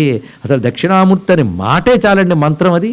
గురవే సర్వలోకానాం భిషజే భవరోగిణాం నిధయే సర్వ విద్యానాం దక్షిణామూర్తయే నమః శ్రీకాంతద్రిహిణోపమన్యు తపనస్కందేంద్ర నంజాదయ ప్రాచీనా గురవోపి యస్య కరుణాలేశాద్గతా గౌరవం తం సర్వాదిగురుం మనోజ్ఞవపుషం మందస్మితాలంకృతం చిన్ముద్రాంచిత ముగ్ధపాణిలలినం చిత్తే శివం కుర్మహే. అటువంటి స్వరూపంతో ఉన్నాడు. బ్రహ్మాదేవతలు వెళ్ళారు అని మర్చిపోయారు వాళ్ళు. అని చూస్తూ ఉంటే నవ్వి ఎందుకు వచ్చారన్నాడు ఇక్కడ. అప్పుడు వాళ్ళు ఒట్టి మీద తెలుగొచ్చి, ఇదిగో కూడని పనిచేశాడు మా అబ్బాయి దక్షుడు, దెబ్బతిన్నాడు, యజ్ఞం సగం లాగిపోయింది, నువ్వు వచ్చి కాపాడాలయ్యా, లేకపోతే లోకక్షేమం దెబ్బతింటుందని. సరే వస్తానన్నాడు. అది దయాస్వరూపుడు. ఇంత అపచారం చేసి పైగా తన భార్య కూడా లేకుండా ఉండడానికి కారణమైన వాడిపై కూడా కారుణ్యం. అంటే ఇంతకు ఈశ్వరుడు కోపం ఉందా లేదా? కోపం కర్మ బట్టి ఈశ్వరుడు కోపం కానీ అనుగ్రహం కానీ మనం చేసిన కర్మల బట్టి ఉంటుంది. ఆయనకి రెండూ లేవు ఇక్కడ. వాడు చేసిన దుష్కర్మ బట్టి ఈశ్వరుడి నుంచి కోపశక్తి వచ్చింది, అది వీరభద్ర రూపం ధరించి వెళ్ళిపోయింది. ఆయన శాంతంగా తన స్థితిలో తానున్నాడు. ఇప్పుడు దయాస్వరూపుడైన పరమేశ్వరుడు దేవతా గణమతో పాటు విధ్వంసమైన దక్షయజ్ఞ వాటికి వద్దకు వెళ్ళాడండి. వెళ్ళి అడుగు వేసాడో లేదో శివుడు అడుగు పెట్టగానే ఒక్కసారి ఆ వాతావరణం అంతా మారిపోయింది. అంతవరకు బీభత్సంగా ఉండేది కాస్త మంగళంగా మారిపోయి ఇప్పుడు తెగిన తోరణాలు లేవు, పచ్చని తోరణాలు, పగిలిన పాత్రల్లో ఆజ్య హవిస్సులతో వారితో నిండిపోయిన పురోడాసాది పాత్రలు చక్కగా ఉన్నాయి. అగ్నిజ్వాలలు మళ్ళీ చక్కగా రగులుకుంటున్నాయి. శివుడు వెళ్ళి సవరించనక్కర్లే, శివుడు అడుగు పెడితే చాలా సవరింపబడ్డాయి. శివుడు అంటేనే మంగళస్వరూపుడు.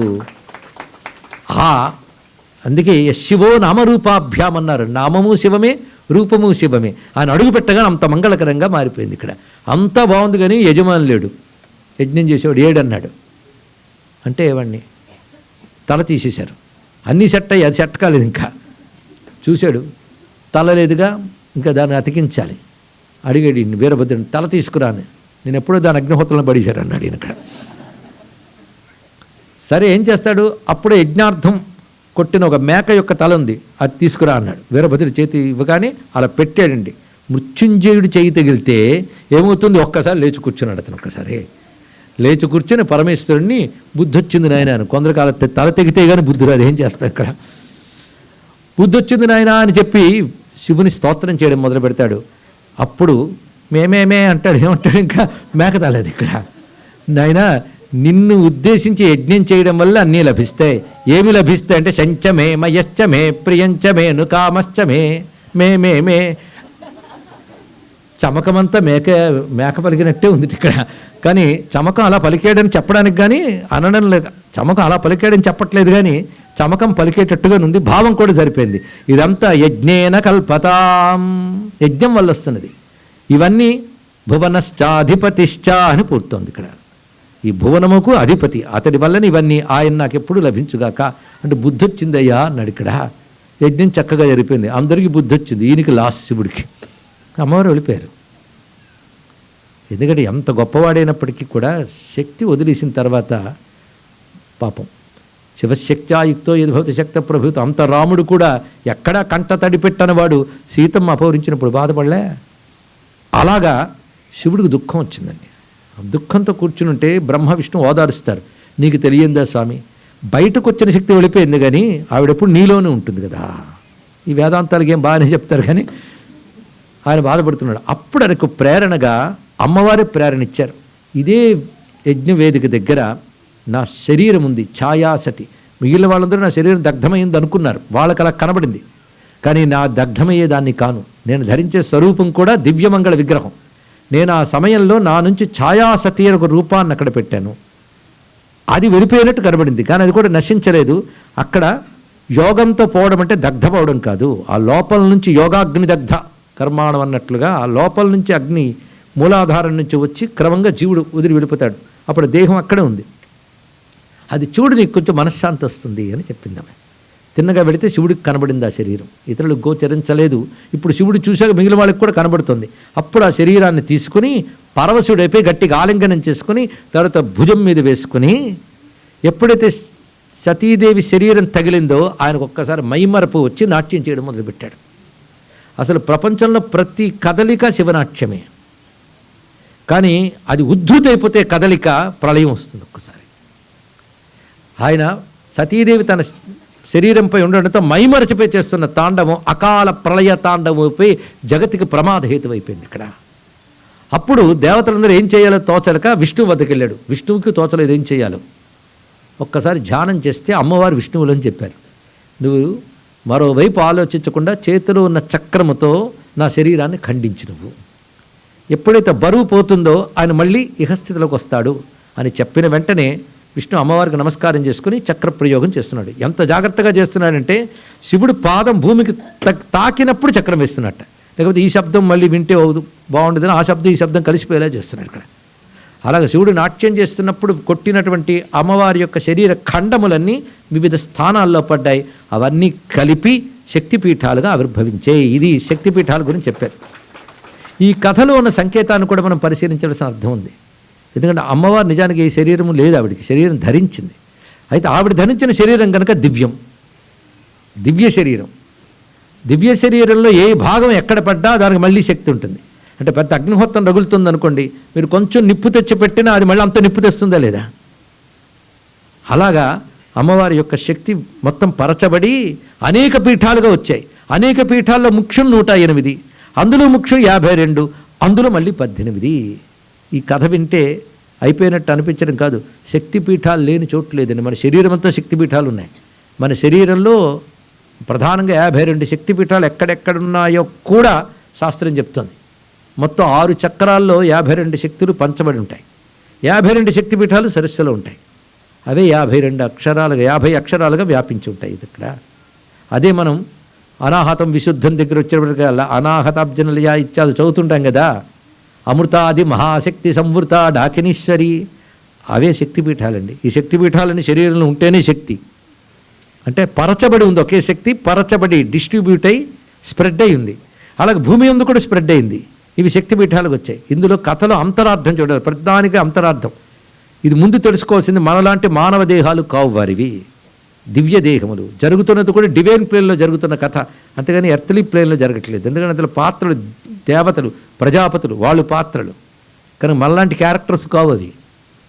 ఆ ప్లేన్లోనూ ఆలోచించాలి. పైగా ఇందులో ఏది చెప్పినా భగవత్ కథ అటు బ్రహ్మాండానికి సరిపోవాలి, ఇక్కడ పిండాండానికి సరిపోవాలి, రెండింటికి సరిపోవాలి ఇక్కడ. అలా మనం ఆలోచించగలిగితే దీనిలో ఒక చిన్న అంతరార్థం ఉంది. విష్ణువు అనే మాటకు అర్థం చెప్పుకున్నాను నేను ఏమని. వ్యాపకత్వం. శక్తి శివుణ్ణి బేస్ చేసుకున్నది ఇక్కడ. శివుడి శక్తికి అధిష్టానం. ఆ శక్తి వ్యాపించింది. ఆ వ్యాపించింది మళ్ళీ విష్ణువు వల్ల. కానీ శివుని యందున్న శక్తి వ్యాపించి పీఠములుగా జగత్తంతా వ్యాపించింది అని చెప్పడానికై శివుడిపై శక్తి, విష్ణువు చక్రం వేసి చేయడం అనే కథ ద్వారా మనకు అందుతున్న సంకేతం అండి. ఈ కథ జరగలేదని చెప్పలేం. విశ్వంలో ఎన్ని జరిగాయో మనకేం తెలుసు. ఈ అబ్సర్డ్ ఇలాంటివి జరగవు అనడానికి లేదు. అలాంటివి మన జరగవనుకునేవి జీవితంలోనే చాలా జరుగుతుంటాయి. కనుక విశ్వంలో అనంత కాలంలో జరిగిన కొన్ని సంఘటనలు వీటిని కాస్మిక్ ఈవెంట్స్ అనాలండి. వీటి కాస్మోస్తో కానీ అన్వయించి చెప్తే ఇంకా అద్భుతమైన రహస్యాలు వస్తాయి. అందుకేనేమో ఈ మధ్య కొద్ది కాలం క్రితం అంతరిక్ష పరిశోధన సంస్థ వాళ్ళు ఒక 2 నక్షత్ర మండలములు కలిసి ఉండడం, నిజానికి విడిగా ఏర్పడి మళ్ళీ 2 కలిసిపోయి ఉండడం చూసి 2 వర్ణాలుగా ఉన్నప్పుడు మనం కనుగొన్న దీనికి ఏదైనా పేరు పెట్టాలి అనుకుని శివశక్తి అని పేరు పెట్టారు ఈ మధ్య జరిగినటువంటి విషయం. ఎందుకంటే వాళ్ళకి సరిగ్గా మన శివశక్తి కాన్సెప్ట్ గుర్తొచ్చింది. దానితో అంతరిక్షంలోనే ఆ విషయాలు కనబడుతున్నాయి. కానీ ఇవన్నీ కూడా కాస్మిక్ ఈవెంట్స్. ఇవన్నీ కూడా ఈ రహస్యంలో చెప్పాలంటే, నేను ఇంటర్ప్రిట్ చేసి చెప్పాలంటే కొంత సమయం పడుతుంది. ఒకప్పుడు పట్టింది 7 రోజుల పాటు శక్తిపీఠ రహస్యాలను ప్రవచనం చేసే భాగ్యం కూడా లభించింది అక్కడ. దాన్ని మనలో ఎలా చూడాలి, బయట ఎలా చూడాలి, శక్తిపీఠాలను ఎలా గ్రహించాలని విశాలమైన అర్థములు ఉన్నాయి. అందుకు ఇవన్నీ తెలియకుండా పైపైన చూసి శివకేశవ ద్వేషాలతో, ఈ దేవతా ద్వేషాలతో పాడైపోతుంది హిందూ ధర్మం. ఇంత యోగంతో, తత్వంతో, జ్ఞానంతో గ్రహించవలసిన అంశాలని సంకుచితమైన ధోరణులతో మనం చూస్తున్నాం. అందుకే తపస్సు చేయాలి, సాధన చేయాలి.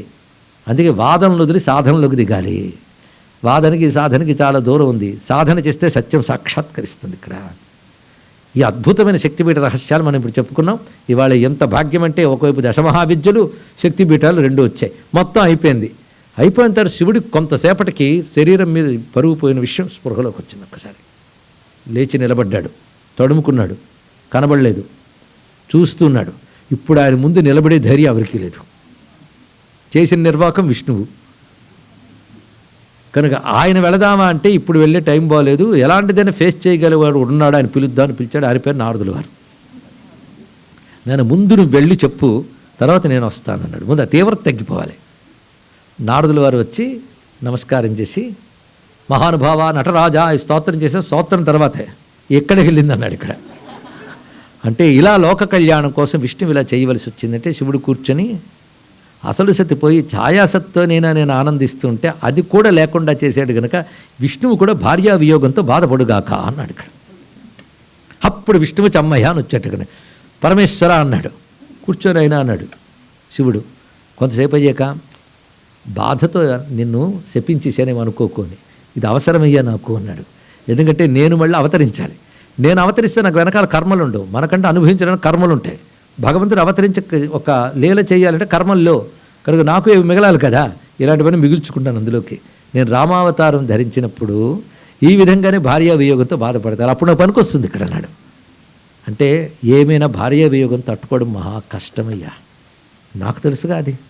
అలాంటిది పగవాడికి కూడా వద్దంటావు కొన్ని బాధలు, అందులో నువ్వు నా హృదయానివి, నీకు ఆ బాధ అంటే నేను తట్టుకోలేను కనుక భార్యావియోగం కలిగినా మళ్ళీ మీ ఇద్దరిని కలపడానికి నేనే పుడతాను హనుమంతుడిగా అని చెప్పాడండి ఇక్కడ విషయం. ఇప్పుడు చెప్తున్నదంతా దేవీ పురాణం ప్రమాణంతో చెప్తున్నాం. ప్రమాణం లేని అల్లిన కథలు కావు, ఉన్న కథలే చెప్తున్నాను ఇక్కడ. ఈ విధంగా చెప్పాడు. మొత్తానికి శివుడు అప్పటి వరకు ఏర్పడిన శక్తిపీఠాలు చూస్తున్నాడు చుట్టూ. ఓహో, ఈ శక్తిపీఠాలు ఉన్నాయంటే శక్తి ఉంది, శక్తి ఉంటే నేను ఆధారంగా ఉండాలి, నేను ఆధారం లేకపోతే శక్తిని పట్టుకోవడం కష్టం అని చూస్తుంటే అన్ని శక్తిపీఠాల్లో ఒక మహాశక్తిపీఠం ఒకటి ఉంది, అది భూమిని తోస్తూ కిందకి వెళ్ళిపోతుంది. ఆ సమయంలో చూశాడు, అది యోనిపీఠం ప్రధానమైనది, దీన్ని కాపాడకపోతే భూమికి ప్రమాదం అని చూసి తాను త్రిశూలంతో దాన్ని నిలబెట్టాడండి. అది కామాక్ష అనబడే శక్తిపీఠం గౌహతిలో ప్రధానంగా ఉంటుంది. ఇందాక చెప్పిన దశమహావిద్యులు ఆ శక్తిపీఠాలు ఉంటాయి.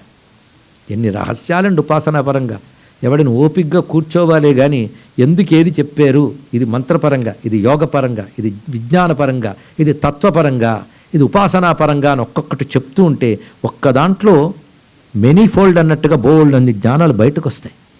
అలాగా చెప్దామన్నా ఓపిగ్గా వినేవాళ్ళు దొరకాలి, వాళ్ళు మళ్ళీ వాచీలు చూసుకొని వాళ్ళు అయి ఉండాలి, తపన కలిగిన వాళ్ళు ఉండాలి. మళ్ళీ జ్ఞానం వచ్చింది కదా నోట్ చేసిన 10 మంది చెప్తామని అహంకారం తెలుపకూడదు, అది కూడా వచ్చింది ఇక్కడ. ధరించాలని సాధనతో వింటే మాత్రం ఒక్కొక్క దానిలో ఎన్ని స్వారస్యాలు ఉంటాయండి.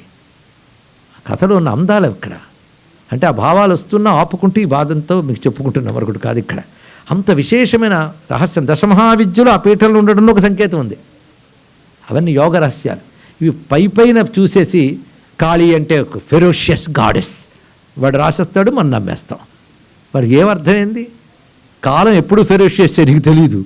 ఒక్కసారి కాలం గురించి ఆలోచిస్తే భయం వేస్తుంది, అందుకే ఆలోచించడం మానేసాం. ఇగ్నోరెన్స్ ఈజ్ ది బ్లెస్ అని, అవునా లేదా? ఒక్కసారి ఆలోచిస్తే కాలం గురించి తరచుకుంటే భయం వేయదండి. ఎన్ని వెళ్ళిపోయాయి, ఎన్ని వెళ్ళిపోతున్నాయి. ఇవాళ గొప్పది శాశ్వతం అనుకునేది ఒక్కసారి ఆలోచిస్తే ఇది కాలం కబళించేస్తుంది.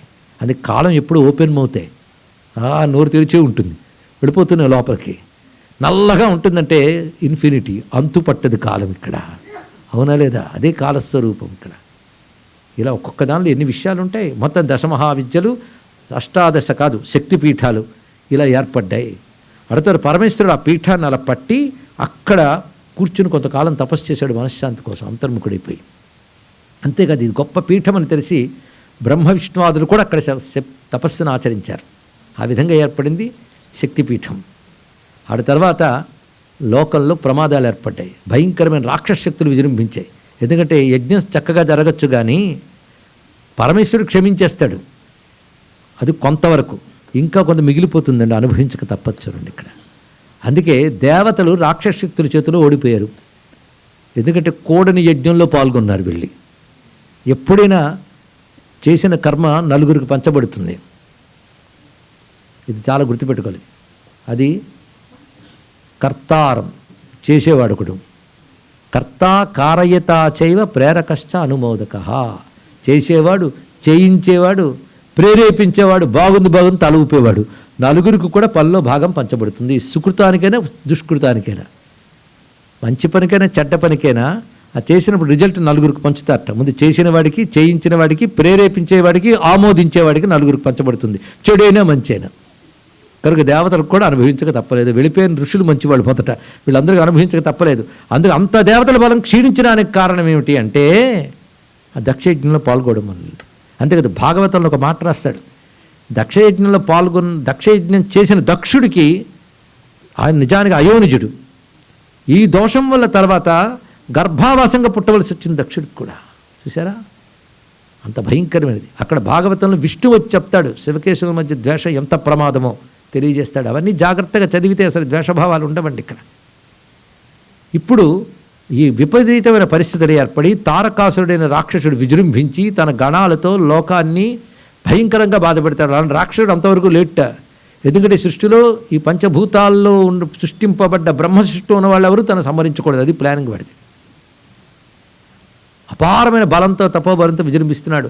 ఈ సమయంలో ఎలాగా అని బ్రహ్మదేవుడిని అడిగితే బ్రహ్మదేవుడు చెప్తున్నాడు, ఇప్పుడు కావలసినది ఆ వెళ్ళిన శక్తి మళ్ళీ రావాలి.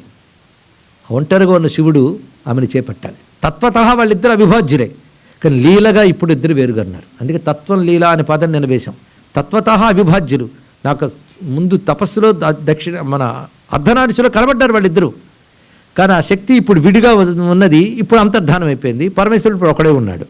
మళ్ళీ వాళ్ళిద్దరికీ యోగం కలిగితేనే జగత్తుకి మళ్ళీ క్షేమం కలుగుతుంది. వాళ్ళిద్దరి యోగం వల్ల ఒక మహాశక్తి ఆవిర్భవిస్తుంది. అదే కుమార సంభవం. దానికోసమై వాళ్ళిద్దరూ ఏకం కావాలి. ఇప్పుడు ఆవిడ కనిపించట్లేదు, ఈయన తపస్సులో ఉన్నాడు. ఈ సమయంలో మీరు అమ్మవారిని ఉద్దేశించుగా యాగాన్ని చేయండి అన్నాడు. అంబా యాగాన్ని చేస్తే అమ్మ అనుగ్రహించవలసినదే. అనగా దేవతలు ఋషులు అందరూ కలిసి వెళ్ళి హిమవత్పర్వత ప్రాంతాల్లో అద్భుతమైన ఒక యాగాన్ని నిర్వహించడం మొదలుపెట్టారు. ఆ యాగం ఏమయ్యింది, ఎలాంటి ఫలితం లభించింది, తర్వాత కథ ఏమిటో రేపు తెలుసుకుందాం. సర్వం శ్రీ సాంబ సదాశివ చరణారవిందార్పణమస్తు. స్వస్తి. శ్రియకాంతాయ కళ్యాణ్యధేనధేర్థినాం శ్రీవేంకట నివాసాయ శ్రీనివాసాయ మంగళం.